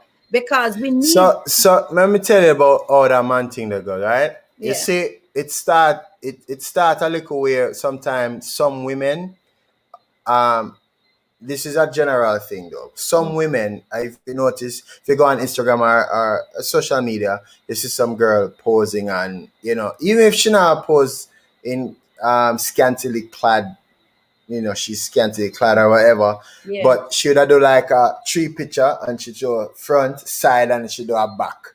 It's really like cat call, or it's really like you calling device kind of a thing, like, hey, look on me. And sometimes what it is not really saying much more than to a man, is not really saying much more to a man than that's your asset you're parading, right? And some women do that. They feel their butt is what them have, or if them breasts or them face, and so them parade that's my asset. And men, though they might like looking, and then we even like and love and comment on all of them stuff there, but it don't really spark, Yeah. a thing in the brain for say that's wifey right there. And then some women can place on a man to say that's your ticket, your penis, your lovemaking, your style of, that kind of a thing, to be that's the thing. And sometimes him not have anything else to offer. He's not in a career necessarily, or he might try for make up for more things, or simple. It's a confidence issue. And so you're feeling insecure in some areas, and you feel like you have to make up for that. And you're right, and that shouldn't be the first or only thing that is viewed or talked about. And I know that was really broad, but just to kind of give some light on that. And then each person have their preferences. Some women prefer certain things, and some men prefer certain things. But anyways, Both ways. yeah. But let's go into a bit about, because I don't know, is there anything that is real, aside from your two marriages, that really traumatic, that is, and the weight loss that has just really also helped to promote, before we go into the therapy, the song that really has also catapulted you into this place? Because I mean, she didn't say he lost. He was almost 300. He's lost now. He's down to what? What's that? I'm down to 160 enough. Okay. I'm now, so it's a journey, right? So over the time, Just then ask you quickly, what did you change in your eating habits, so to help somebody who may be having the same struggle? I stopped eating meat. That's the weight loss thing. That's it. Yeah, cut meat. But I thought it's more carbs that you gain the weight from. I went to a full alkaline diet, and a full vegan. I kind of weaning myself a little bit, because we kind of did have little, cravings, and so I did a few little shift and thing, and two little backslide, but the biggest thing. Yeah, but so that was it. But it started with the men. So before now, because this is just a year and a half now that I'd be in a vegan state. Before that was really just changing my routine. I started walking, so I'd walk 6 miles per day. And I would be much more active, and it was a change of environment. I was around people that really wanted me to be around, and I was around people that would gas me up. Go on, can do it. Go on, you can do it. And those little things, would release certain endorphins that would make me feel good. I want to get up, I want to go walk, I want to look good. So positive environment. Yeah. The moment I go into Zara, which is one of my coolest stores to go in, Yeah. and Zara, you can't buy a certain size. You don't go past a certain size, and I could actually start shopping there. Was at what? And I see young girl that look for me and I go, hi, what? Close buy up. It's like, wow, I feel good in myself now. And it released this thing inside of me, like, you know what? It's not so much that I'm being looked at or being, looked at to say hi or whatever, but inside I never felt so like, boy, I wonder why. Because I used to have this thing like what people think about me. You think you talk about you had do you have like a maybe a low self-esteem? Would you Oh say? yeah, I Wow. had inferiority complexes. Wow. Like, Wow. But you came from um, positive, you came from a positive family background based on what I think. So yeah, so yeah. so what pushed you in that place I of mean, it's not something that I don't think it's something that you develop or you bond with or something. It's just something where it's your mind shift or your circle of influence. And what when I found out that I had inferiority complexes was in my teens, where I used to be a stellar student, and I used to be in drama, and I used to be in just could I articulate because my mother is an educator, and so I would she would teach me how to introduce myself. Hi, I'm Canute, and what's your name, kind of a thing. And we used to never get it right. We used to do mock up greetings, and she used to Sunday evening time should have helped me and stuff. But anyways, my friends at the time around me, they would make me feel bad when I excelled, and because I wanted friends, remember now, I was a loner. mm, So I wanted people to care for me and to be my friends. And so I dumbed down myself. go they, can I put my hand up? Hello. Hello. So me doing that now was to be accepted. And Yeah, so, and yeah. then wanting to be accepted and a fear of rejection. And I feel like, well, maybe me, and then it switched and it's like, well, maybe me not good enough to be them friend. But you Then know what we that, need do for you think dope. that a lot of talented people really have a lot of low self-esteem? It's amazing. The thing is, it goes in and out. We are most comfortable. Mm. We're most comfortable in what we're most comfortable in. Like when I'm around the mixing console and I'm mixing a song, or I'm producing a song, or I'm writing a song, or coming up with an idea. Nobody no better than me. That's right. I hear you. Right. Like Yeah. I'm in my world now. It's like if you switch it now and start talking about the latest gadgets or latest gear that's coming out, like I come alive much more than this.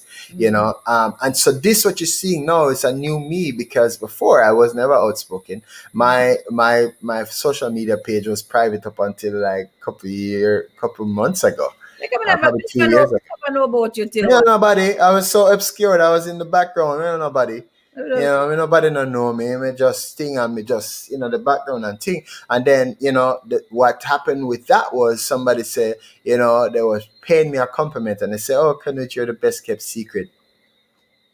And I was like, "Oh, that's what it is. I don't want to be the best kept secret anymore." Mhm. And the moment I start getting attention, I start get hate. I'm like, oh, this is what people always talk about. I'm like, I have haters now. Like, ooh, ooh. Yeah, I but know I had haters growing up. you wouldn't have been celebrating back then if you had hated. But now you can, because you're at a good place. And that's hard. It's a hard place to be. Trust me, it's a hard place to be I when think imagine people are bad mind me photo cover, listen, on I'm therapy. Why am I internationally have bad a mind. shirt? Bad mind. It's a part of, somebody puts it this way: if ain't nobody talking about you, you ain't saying nothing. Yeah, man. And I So know, everybody have something for say now. yeah, good, bad, and indifferent, but you gotta Yeah, go through it. That's what yeah. it's In this about. and in that, Yeah. and So what is that? Is there any other tragic moment that really catapult into therapy so we can go and look at a few of the songs? Yeah, man. Enough of them, man. Like you read, I've gone through so many loss. My therapist said, you know, um, So you felt you had, so it's not just an album that's therapy. You went through therapy as well. yeah, Oh wow. yeah. I don't want easy something. We can talk Why about do you that two feel you seconds. needed to do that? Caribbean men don't want to see no shrink, no psychiatrist, no doctor, no counselor, no nothing. Like I told somebody the other day, I said, boy, I really feel like you need to talk to somebody, and laugh off of me. Like good laugh off of. Oh my God. And I'm like, so it's go tell somebody your business. So me know it's like you really gotta sit down and tell somebody your business and tell them go through and tell them what you feel. And I had to. How did I that? had to. My friends around me, they love me so much. I'm like, you need to talk to somebody because Okay. you just ooze out of yourself something wrong. You can't better yourself. You can't lose the weight. Some of the weight when you walk around, is crass, is It's fine, true. Of course. Oh my God. Of Yeah. course. So when you it's like the toxic things and it have to drain, and it's like when you detox yourself and you see the mucus and all the things that just come from out there, it's like, whoa, that didn't mean. You're like, yeah, but you did. I love that though. You're You eating know the what? fried chicken and eating the keep pizza on, and all of them stuff there. you keep And on touching on some really topics after topics because I mean I don't know what is wrong with this young man. I you want, yourself have to be real, I mean, yeah, I thought, but we have to hello. You know what? We'll go on. But what you said something about the talking. I always say every minister need a minister, right? And we need to be able to. Sometimes it's not that you want them to help. You just need somebody to talk to. And like we said earlier, nobody that's as I said, I'm Knut, how are you doing? Oh well, Marvin, man, I don't and it's a large we're gonna answer the question for no, you feel like it, so nobody know one. We see it sometimes, but just to say how are you, we don't want to hear what's going on. And so the therapy, because I wanted this young man, and you can give them. It took a while. So what happened is I got through a nasty divorce. I got through a nasty. Second It's one, the like I second don't. one. Yeah, two of them. Both But were the not. last one, oh God, man. I mean, like really nasty. Do you have any Like kids? look here. Huh? Any kids in either No, married? I don't have any. I don't have any. No, I don't have any kids. Well, that's Um, kind of bad thing because kids involved in this stuff can be really, really messy. everybody's that's everybody's that is that a go-to statement? Everybody says that. Like, Well, well, it's a good thing, no, it's not. It's a good and yeah, but I mean, That is a part three. But we'll talk about yeah, that. yeah. But I absolutely love kids. I absolutely love kids. And so going through this thing and hearing some things said and I got through it and we're like, all right. So during my separation, during my thing, I started to hear music again. Okay. And it was new for me because now I had ideas and So that concepts and stuff, therapy and helped. so The therapy helped. I started doing that, and so I released about two songs during that time, and so then I started my journey, and then truth, the concept and the idea and the song title and some lyrics came to me, and I link up with Ryan Willis, and I was like, yo, Ryan, I have this idea for this song.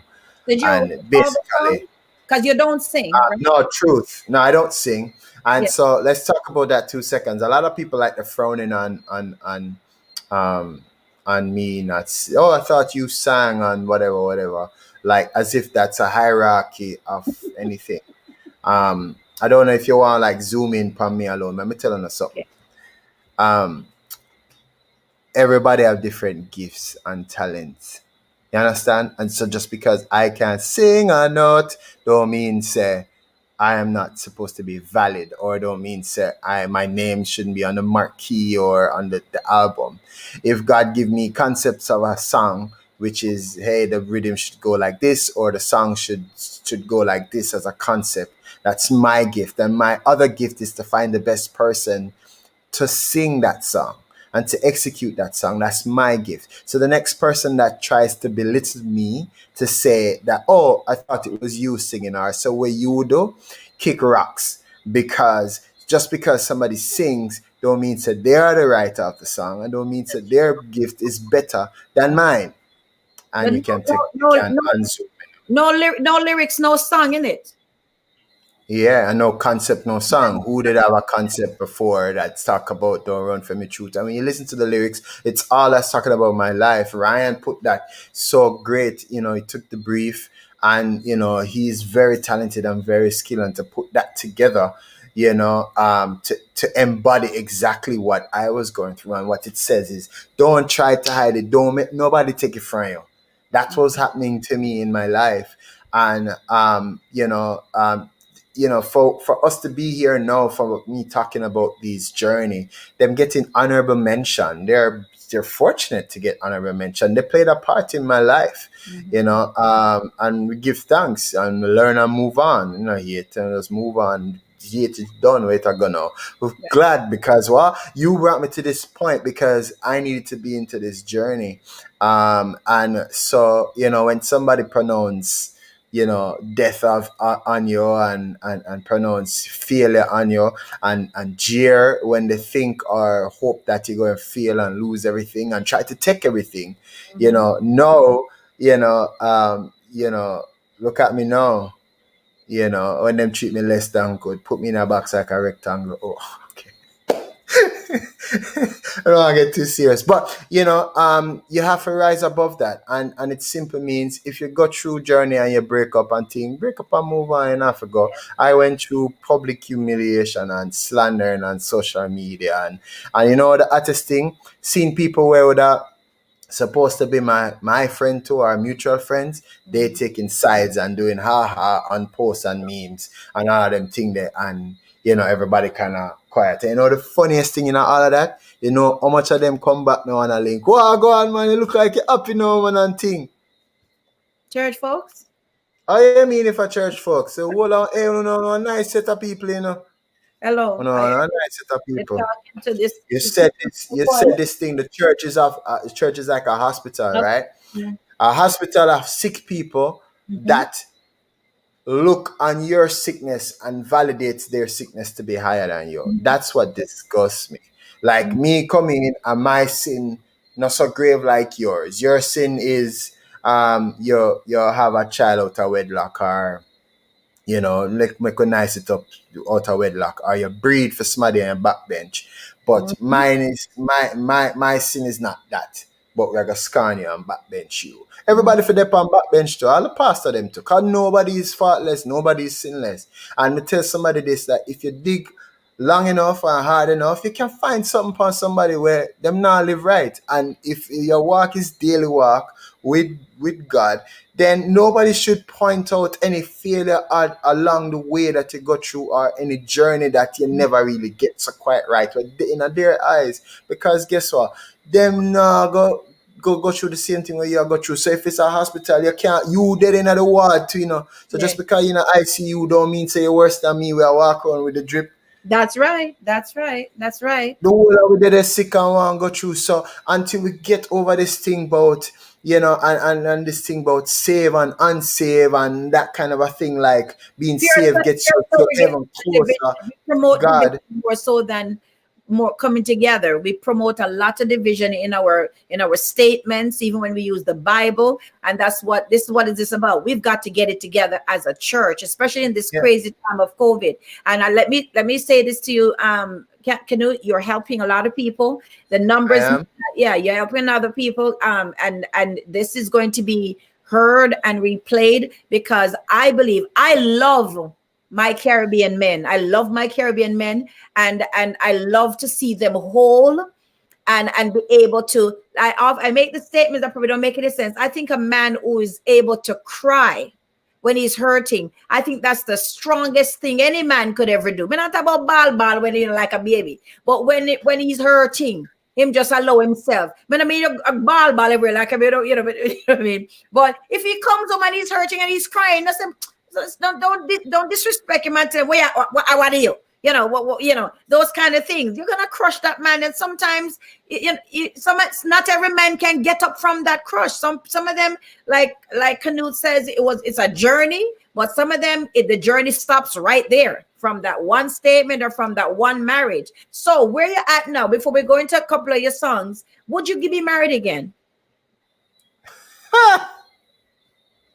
Listen, But hello. Answer the question, I beg. I posted something today. It said this. It said this right there. It said this. It said I'm sick. It said I wonder if you can see it. No, I can't see it. Mean, no, read it. Just read it, man. Sure. It's a I am or am single is supposed to be taken and taken, and it's highlighted making music leave me alone. You did what? Yeah, What kind of making music leave me alone. You don't want Oh to man, wanna too much, man. Wanna too much. don't make me mute your button. Hello. We're not gonna go there with no cover still like women. Not all of us are the same. Unfortunately, we're not getting ourselves messed up and damaged. I know. Okay. Don't even go there. Hello. Will I or would I be married? Yes. Or would I marry again? Great question. Yes, I would. Good. Yeah, I would. So for the single out there, are you dating someone? If I'm dating somebody, I'm making music, leave me alone. That's the pause. you know, I get it.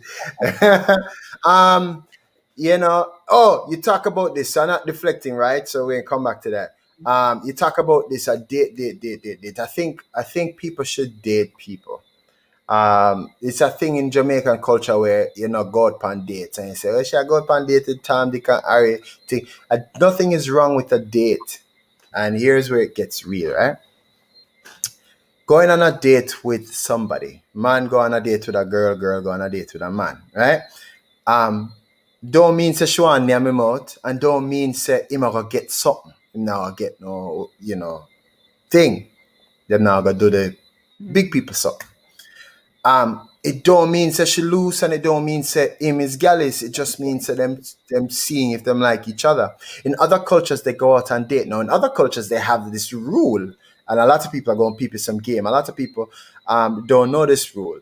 On the third date, that's when you get lucky. So in the American culture, you go out on a date once, then you wait a little while, go on a date twice, and you go on a third. Well, that's by the time, and that's where they kind of know. Some people don't do the third date lucky rule because them nip it in the bud from early and think. But at least they have something to go on, and they could say they go out on a date and they see what they like and think. That now tells you if you like somebody of a certain type. Caribbean men don't take women out on date. We try if seat her, if nice her up, and sleep with her, and then that's it. And so with the body counts, Jamaican don't say body counts, but how much people have killed. It's the same thing. But they do that, and then you realize, well, they never really get for no so and so. Now I can't about the name for them feel like no way, but so and so girl, you don't even get for know her for know if that is wife material or whatever. So I'm saying all of that to say, you should go out on a date. And if somebody hear that you're dating, and if I say I'm dating, don't mean say, well, it's all taken. It just means that I'm going out on a date, and maybe I like somebody, and I like the company, and how else are going to know? It depends though on your reasoning and your motives. It has a lot to do with That's it. my point. That's my point. And this is another thing too. A marriage can happen 2 months, 3 months, 6 months, depend on your connection with the individual. But when a person, as a man or a woman, after a certain age, and you are seasoned in your God, or seasoned, and you are dating a date, hello, something wrong with you. Yeah, there must become when you're laughing at. There must come a time. Hello, when you know what you want. Dating is the process, and even in that, you do group dating sometimes. And how you get to know a woman, you could be in a group. You see her talking, laughing, how she talks. She doesn't have to be one-on-one with you. You can learn a person by seeing them in a group setting, right? But when you have this personal date, listen. When I was seeing someone, I was not the dating type, right? Because I'm always a very serious person. Me not a time for waste. Yeah. You see, that may I say, honestly, dating as waiting time, and it's not no wasting time. Come on for my statement. Hello. When I say that, I say this because I was very much in my church. But what was happening is when you date, somebody. I didn't want to bring that man to my house by myself, because when you're dating and it's a twosome, you can't get yourself in a problems. But if you're Yeah, agreed. to know people, to know women, you go into group settings, go on group dates with your friend and whatever, and you can see from afar the way the woman behaves and the way she discusses, if it's somebody that you want to make a part of your life. But you can't be dating John today, Tom tomorrow, just to you'll never know. Because if I just date you one-on-one, me and you agree, me going to the next one, I don't know you from a hole in the ground, but we just, then okay, it's not canoe. Then we meet another one-on-one. No, when you have a setting like that, it's easier to get to know, because so it doesn't, emotions don't get in the way, feelings don't get in the way, people not No, talking to you. but what I'm saying though, Marvia, is what I'm saying is the concept of dating. I think we had it skewed in the Caribbean, where if me go to that one and go to that one, then I waste time. What I'm saying So some is also do it.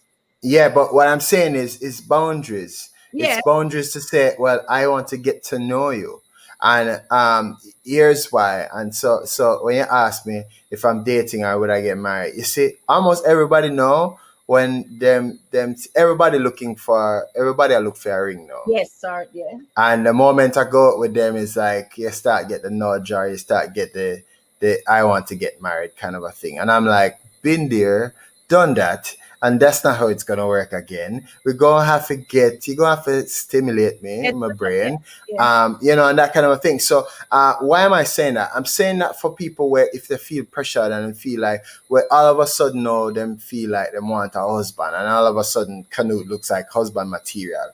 But you want to know for married, but you know want me get for know you, and want we talk about serious things, or you just want that, and so women say men only want sex, but women only want wedding, and so the two nah clap.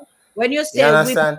we're not gonna categorize on the show, because on women, I don't. No, and, But I and, hear what and you say. it's general, but Yeah. I'm not. It's not frivolously saying this for just saying it. I'm just saying a group of women, or some women, Oh, yeah, it's been said. It's can been. fall in that can fall into that category. Now, if you are not one of those, then don't take offense. If you are one of those, then kind of look and say, okay, Canute, what you really mean? And I'm saying, if this is somebody you like them, you want to get to know them, get to know them.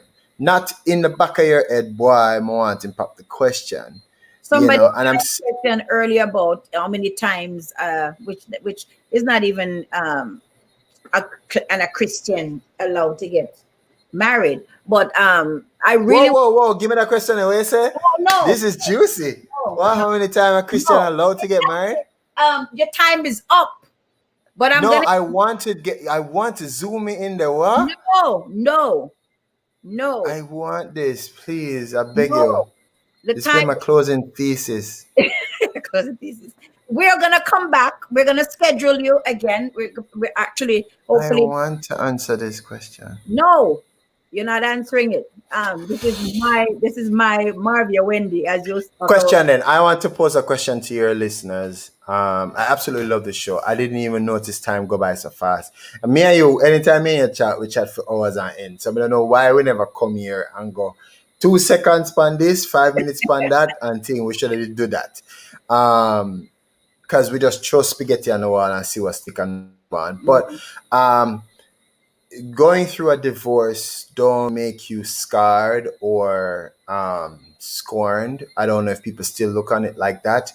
And this is the real truth here. A lot of people still in marriages, excuse me, and say they're not going to get divorced just to prove so they're not get divorced, but they're unhappy. Mhm. Stop lying to yourself, right? And I'm not saying get a divorce to be happy. I'm saying work it out. So it's either one. So don't stay and feel say, well, oh yeah, put up a sham or put up a thing, and don't look on me or anybody that's divorced or a divorcee to say, well, them never get it right and them fail. And that kind of a thing. That's not the case. And so people get married for different reasons, and people break apart for different reasons. And it's no one person, it's two. And I'm saying, for me, I have erred many a times, and I'm not the best person on earth. I'm a nice person, but I'm not the best person on earth. and I don't see my marriage or my marriages then as failure, and I don't see myself as a scorn. And if I marry again, I'm going to know what I'm marrying for. And if I How long marry have again you and I marry three been times, divorced? How long have you been divorced? oh yeah, that's my business. You're supposed to can't ask me that. Yes. How, I'm divorced.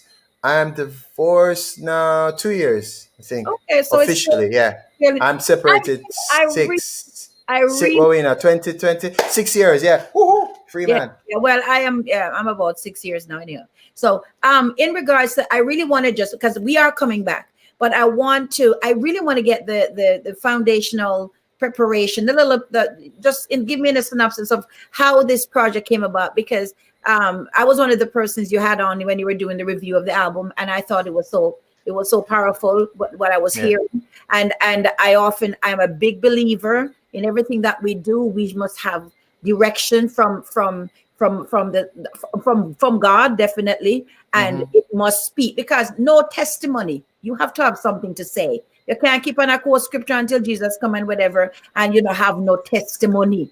Hello, that's what's gonna reach the people. Because when a man come to you and say, look, if a man should come just as a young man say, Ellis, I want to get married, man. What do you should be able to say something because you've been there. You have something to say, caution as well as, not to kill it. Because as much as I've been to a lot of church hurt, I don't use that as a basis to tell people don't do something. I use it as a educational place to tell people, look out for this, and if it does happen to you, this is how you respond. Don't react and all of that stuff. That has been a good place. Didn't like it when it was happening, but I learned a lot from it. So how did this, because there's several different artists on this. I'm still no wonder why never call me, but we're not gonna touch that. Several different artists on this album.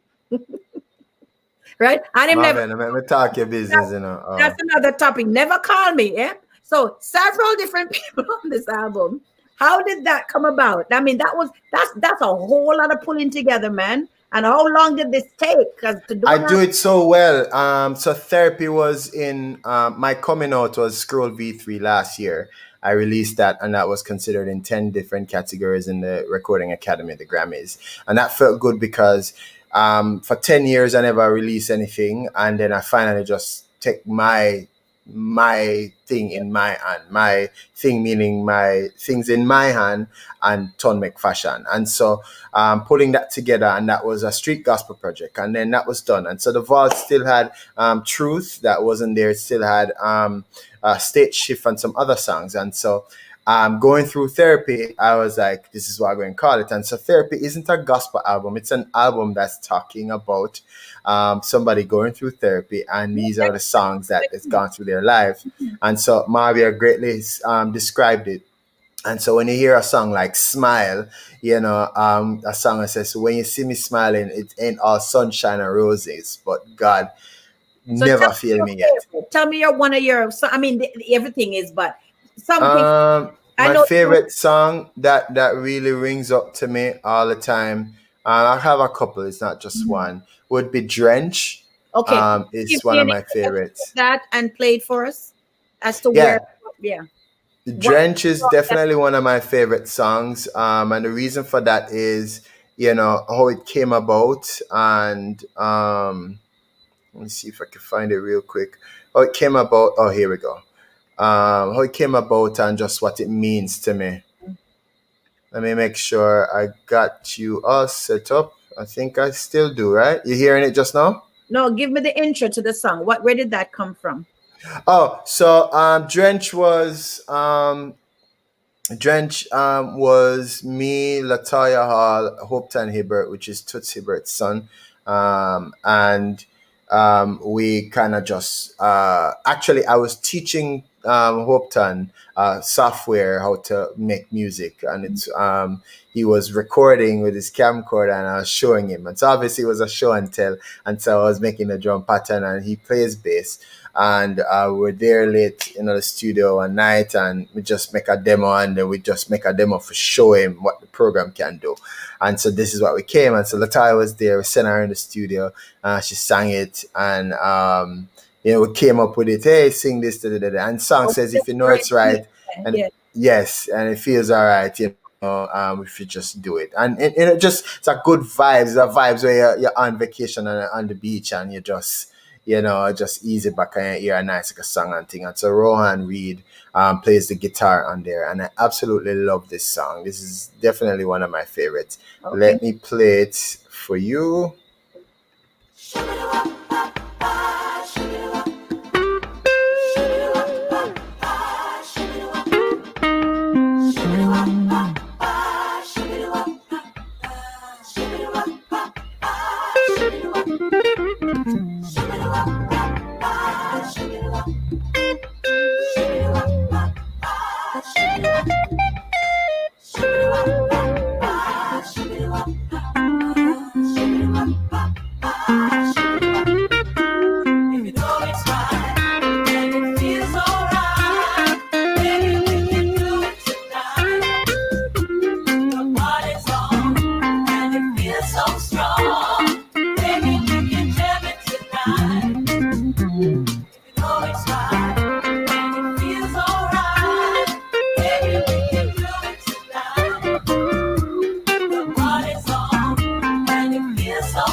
Okay. I'm not really hearing the lyrics. What does the word drench? Why did you call it drench?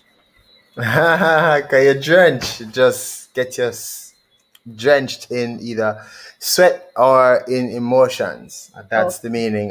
Shout out to Ashley. What's the words? What are the words that she keeps repeating? It's saying, if you know it's right and it feels all right, baby, we could do it tonight. The party's on and it feels so strong, baby, we should do it tonight. Okay. And it's just cool vibes, just nothing. If you want, put it adult. If you want, think about it adult way, then fine. But it's really an easy vibe where just be free and be yourself, and just be immersed, be drenched in good vibes. That's what it means. Okay, vibes. Yeah. Okay. Tell me another one of your actually somebody asked a question, but I know it's gonna go left and gonna go, but we're just gonna read it for her sake. Perfect example is a high number of divorces during the pandemic reveals serious relationship problems with people, and that's a whole package right there. So yeah. But play maybe one or two more of your songs. I'm gonna play one of my next favorite, and this song means a lot to me because this song, if you listen to the lyrics, you'll definitely hear this great encouragement. So I'll just play it now. What is it called? Get it. It's called Silver Lining. Okay. And it's sung by Samantha Gooden. And I'm actually singing in this one. So okay. Yeah.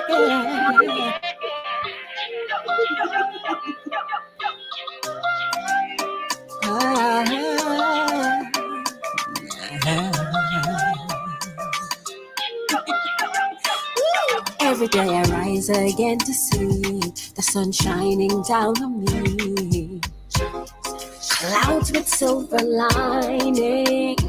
Happiness is my medicine when I do not have a friend. It's all about that timing. Smile, oh smile. Don't let them get you down. I know that it will turn around.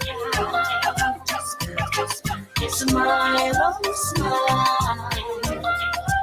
It will turn around. Don't let them get you down. Let it get you down. Wishing that I had a crystal ball to watch the darkness fall.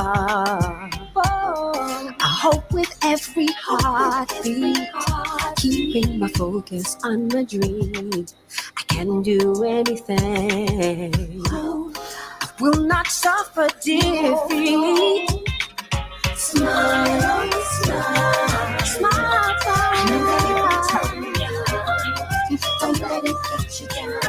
Let it get you down. Smile, smile. Okay, another the reason why I'm giving little synopsis of these songs. I don't want us to. This show is not to spiritualize everything. So, and like I said, this is a young man who's been through a journey of hurt, pain, disappointment, you name it, and his way of filtering out his his his his, his pain and happiness, because he didn't just focus on the pain, he also focused on the outcome of what it taught him during his time of struggle. And that's what I want to get to us, because many of us, as much as we are saved, we're still not delivered, we're still messed up, we have a lot of pain, we are still spewing out venom on each other. And that's why, because we've never really dealt with it. And sometimes we don't like the way people come out. We don't we know folks are in a bad place. We're not doing anything to assist them. And when they get out, we still don't like it, right? And so, and I know that's what is a major problem.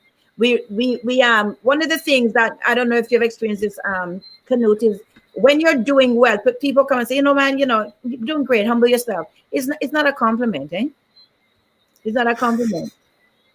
When I say humble yourself, I say, I hear say yeah, do go, just stay in the place where you're there. Just when I say humble yourself, that's what I mean. Just stay down there. I don't want to hear your name. I don't want to hear you get nominated. I don't want to hear. Some people relish in your pain, and their kind of encouragement is for you to stay where you are. I don't want to hear you on TV. I don't want to hear it say, just humble yourself. That's what it means. Humble yourself. I don't want to hear say yeah, do good. That's what Christian humble, and it's true. It's true, and you can tell. But many of them, they didn't like you were doing well, and so they watched you, and they're watching you drown, and they will not offer you a helping hand. So I salute you, Canute. I salute you that you were able to come through your pain, whether me like it or whether them not like it. You are still here. You're still holding on to your God, and this whole show is about to embrace people and their issues. We have really good people, but they have an issue. Let's not treat each other based on the issue, but treat them based on who they are, that they're people with struggles, right? Some people, your thief, and no matter how them redeem themselves, them a thief until Jesus come. Give people an opportunity to be able to say, look, I'm not that same person anymore. But we don't do that. And here's the young, and that's why I salute you and I encourage you, because this is good. You are able to, and this is a therapy for men. Right? Yeah, I mean, I don't make what I've gone through define who I am. I had to reconstruct and re-engineer who I should be and my purpose, and I'm on that. And the reason why I did therapy, the actual therapy, go see a therapist and go through the therapy of life, and go through and getting your epiphanies and changing your ways and thing, and saying, I'm never easy for deal. I could have deal with the situation better. I should have said this. I should, be less combative and less argumentative, and thing. And so the only time I'd speak up is when it was thing, and I'd blow it out of proportion. So I should have spoke up for myself from before. I should have, just like you say, man quiet and not say nothing. I was that. And so, sometimes when you're quiet, woman feel like they can't walk over you. And woman, they feel like she can't walk over me. And when we talk up and say, no, what you do, then it was a problem. So now I lesson learned. Oh, okay. You have to talk up and say, let me say it a nickel way. And, the church sometimes don't embrace this or encourage people to say things in different ways to communicate. Communication is a big problem in our society. And so we feel like if you said this one thing and it at, then we argue about that one thing we're at now, and we don't bother talk about the thing anymore, and so I did the album because I wanted people to heal from it, because topic therapy, somebody saw the picture and the name, and I said, what is that? What it mean? And, and thing. And I wanted people to to talk about the topic of men going through therapy. And my crusade now is for men to go through therapy. Not to talk if you go through a divorce or if you have marital problems, or not like that. But if you want to be better at your craft and better at your job or be better father, you know, you have to talk about the issues them and talk about it, and not just talk about it to somebody for them tell you what them think, but you getting resolve from that. And that's what should be a takeaway. Don't walk away and say, "Oh, I wonder what did happen with him first marriage and second." That has no bearing Do on you have who any I am now. many men I have tried to reach out to, and someone just said, Canute, round up some men and join in the discussion. I would love that. Them no want to talk. Them They no don't want to talk. I send out a bag of There's a young man on here tonight, a minister, who said, Maravia, I'll be willing to share my story. So you have this story as you'll be amazed. You'll be amazed. You never know. Man, they could do it. Just inbox me, and could talk about the things them. And because the things them is not necessarily relationship things, but it's things we go through as man, like other thing you go. You know what I say? You know, enough things we go through as man, and we never get nobody no mentor people. But that is lacking, because I used to, my experience. Well, I didn't see my father hug. I didn't see either, you know, and a lot of these men, I say that they are, I said, I whispered it on my last show. They are big babies sometimes. Yeah. Babies that need them head rub. I said, never mind, sweetie, you know what I mean? Yeah. But we're not gonna touch that tonight. Hello. But yeah, when you understand, let me tell you, and sometimes the other flip side of it too is Canute, is that you have men who have good women too, and because they're so damaged, they're not able to keep that good woman, right? Yes. And so yes. And well, hands up. Yeah. And then and I don't have a problem with a man who's going through something, as long as he's willing to let me in and talk about it. Let's deal with it, because we all have issues. There's no perfect person out there, but we've got to be willing to deal with the issue. And it's not like we don't want certain men. It's just that they will not let us in, and me love for talk. Yeah. I want to know what's going on. Yeah. You can't be with somebody you don't know what's going on in their hearts and in their heads. And if I need to know what is going on, what makes you happy, what makes you, I want to know, because it's not just about a ring. Hello? It's about the person who put the ring on. So I want to know that they're whole, they're doing okay. And even if you're not whole, we can find a way to get there. And so salute you, man of God. I don't know. That's been a rich. We haven't even touched half of what we tell him for talk. I hope you know really get something from it, and get blessed by it. I really hope so. I know I touch on a lot of things, and I know I kind of touch and go. But my hope was really for kind of to kind of set all some of these things intertwined to kind of make this concoction where it can, be a disaster or a recipe for disaster or a recipe to go down a journey. But who am I to say? Because I had to go through all of my relationships, good and bad and in between, to be here to say, I'm better, I'm healthier in my mind, I'm healthier in my spirit. No, I still have little struggles, still have little things where I'm vexed with God, but like John or Jaja, I say I did me. I say I did me, I make it wicked people them just their own and just go on and I smile so same way. Them kind of thing then, you have these conversations, these ongoing conversations with God and with yourself.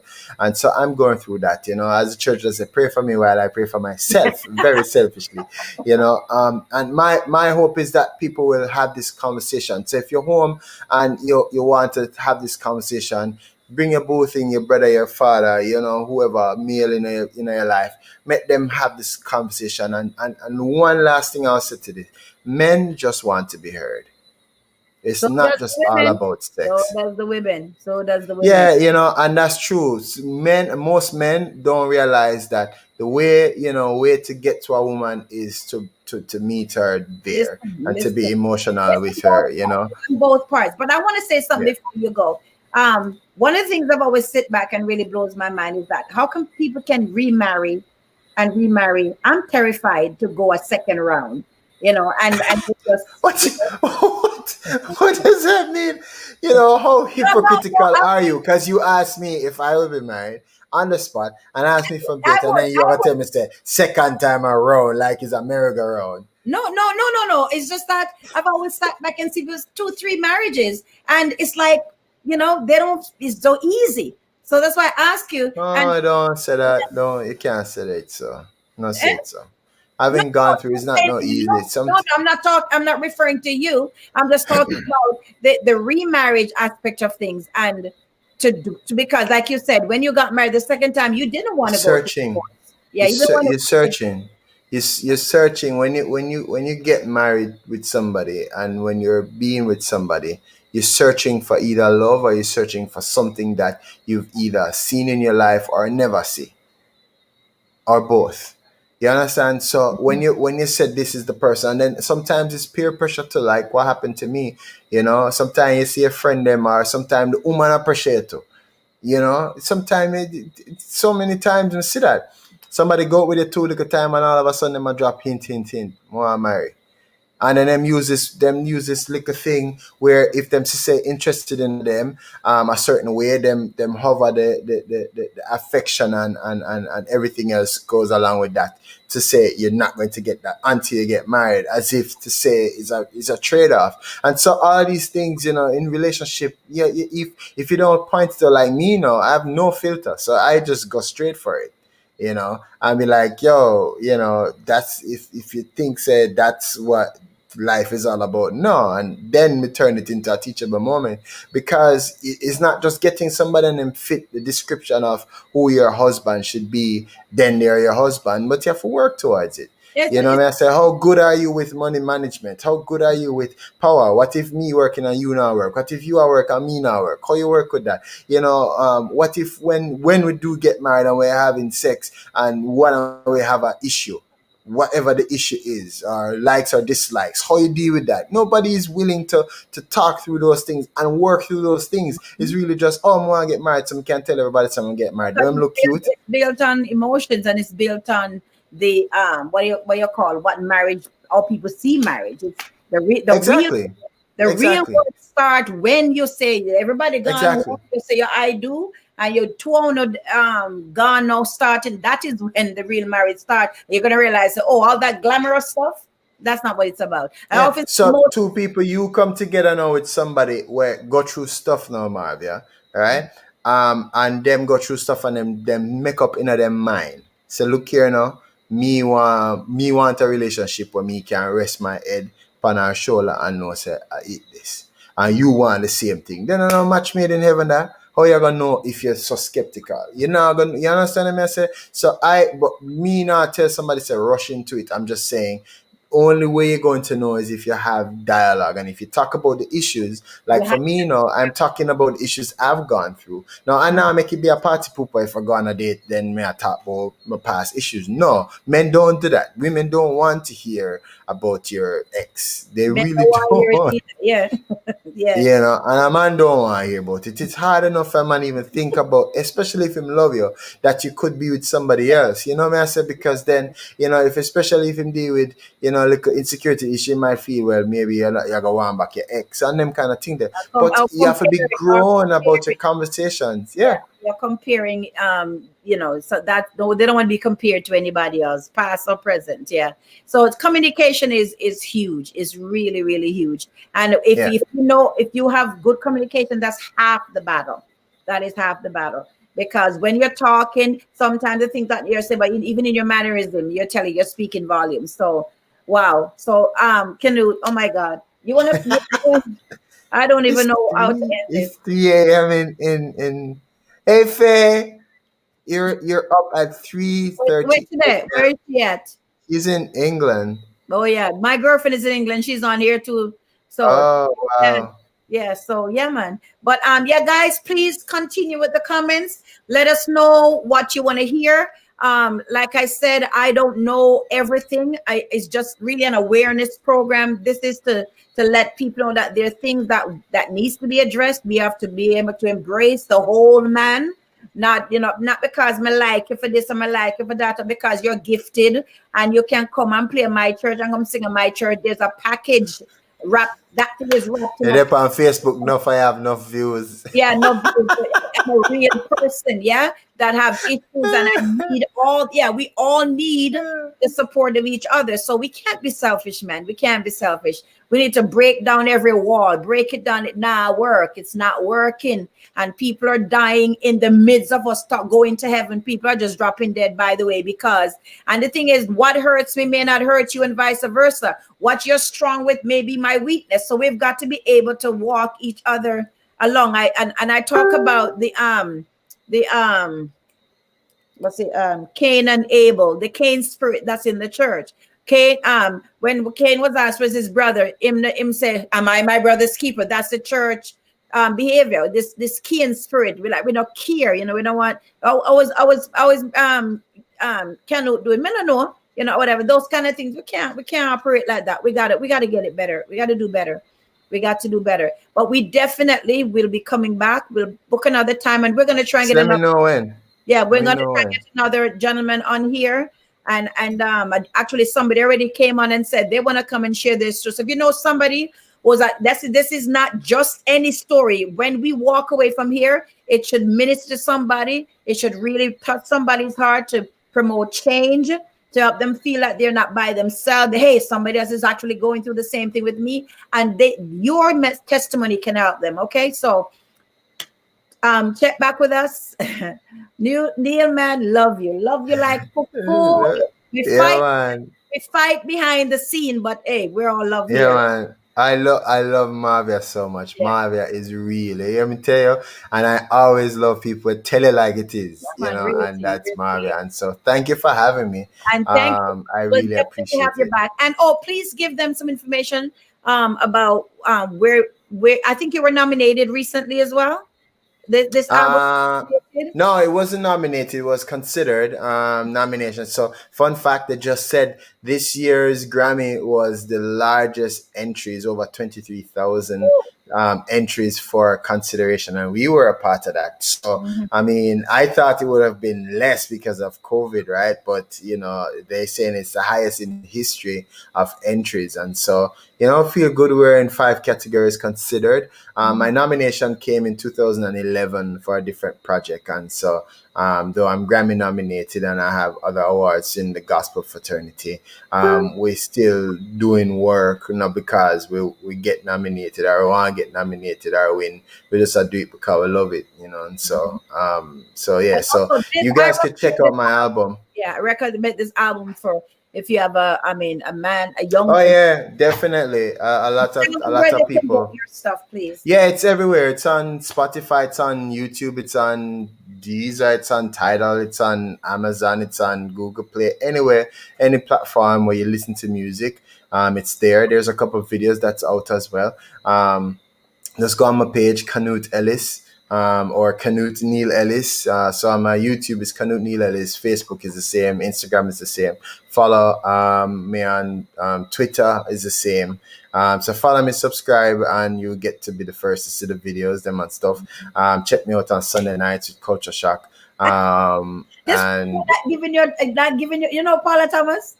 She not giving the time of day. She said, when will the women them get to share them version Canute of Canute's truth? Of my truth, you mean my exes? They don't get to speak in my life anymore. No, he's talking about a woman part. Okay. It's Canute's story. Nobody have no get no chance to talk. Them want to talk. Them come up with more truth. Well, yeah. Listen, it's been a women's platform. I am soliciting men. If you have a story of testimony that you see how much people know on date now. You see your cause for me, I know. Lord have mercy. Yes. Well, when I can virtual date, COVID I keep. Whatever. And I mean, there's so much to talk about. Next series, I am looking at a lot of the ministers, young people. I'm looking at it's the platform where everybody is somebody. As long as you have a story to tell, we want to hear it because we all have things we're dealing with. So go on this man's platform. And also this gentleman is the creator of Culture Shock. That if you want to say something on that Canute before. Yeah, I mean Culture Shock, we've had like 34 shows now. Marvia was on there a few months ago. Buta Baruka was on there. This Sunday we're gonna have Father Richard Holong, Bella, sorry not Bella, Blacka Ellis and Glenn Campbell was on. So it's a wide variety, a wide cross section of people. And what Culture Shock is identifying people that has shocked the culture and not be shocked by the culture or any other culture. They stuck with what they had in their hands and they did it, and that became whether the culture or the norm. And so we highlight those people. And so we're coming up on the wire. We're going to have a bunch of virtual concerts in this month. We're in December. Can you imagine in this month? So Father Richard Holong this Sunday, the 6th, it's going to be at 9 p.m. Eastern. So you have to come out a little bit later because he's in a different time zone and we wanted him to be up and, and about. And so the other week we're going to have a live virtual concert, and then the other week is going to be a Christmas special. So check that out. And if you want to see all of them and the ones with Marvia on there, dacultureshop.com, dacultureshop.com, you can check that out and you can just click on the icon and it takes you straight there. The YouTube page is going to come in a few days, so you can check the YouTube page for that, and then that's basically it for me. Okay. I'll come back if you guys want me to come back. Them probably gonna cuss me out. Yeah, you'll be back. Cuss me out and say what are you talking about? Yeah, we want to next time we're gonna have him. We're gonna have an evangelism program. We're gonna get him saved, yeah, and really culturalize him back into the. Nah, save again. You don't know about that. That was a joke, okay? Please, no sense of humor, please. I really love this conversation. I love the person. I love when a man wants to talk and just share. I love that. I get excited about that because I know I see so many. You're just like you're hitting a brick wall. And here's a woman with me want. You know what? We tell you that for the next time. Okay. So yeah. So we're gonna talk about behind the scene. Canute, and then we're gonna. We are the post out to the bag. Hey! Shock value. If you're like, hey, whoa. That was almost. You say you love the Socia, Wendy Williams. Yeah, we all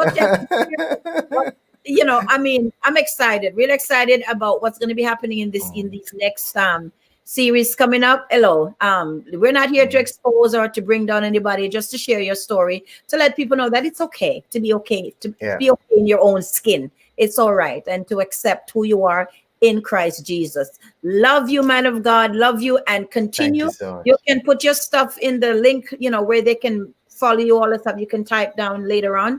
Them no, man. Just type my name. My name we will come back again with Mr. Ellis in a very, very, very near future. All right. God have mercy. Yeah. Digging on my life again. All right. Develop all of them fans. People want to hear you. So we're going we're gonna bring a couple, hopefully a couple more men will come on and stuff. Because I thought I was done with this, but it's just getting better and better. So yeah. All right. Love you guys. Mwah. Until take care. You wanna play the song, no, man? We're trying to play. Let me not play it, man. Oh, okay, man. I did. And there's more than life could give to me. The world says there's no victory. I've got you. And it's not I know what the victory. The world says there's no victory. I've got you. See you guys. More than one time, things don't go right. Life's a corner, now shine too bright. Sometimes all the things said no peace are sober. Goodbye with no home run. Stand me so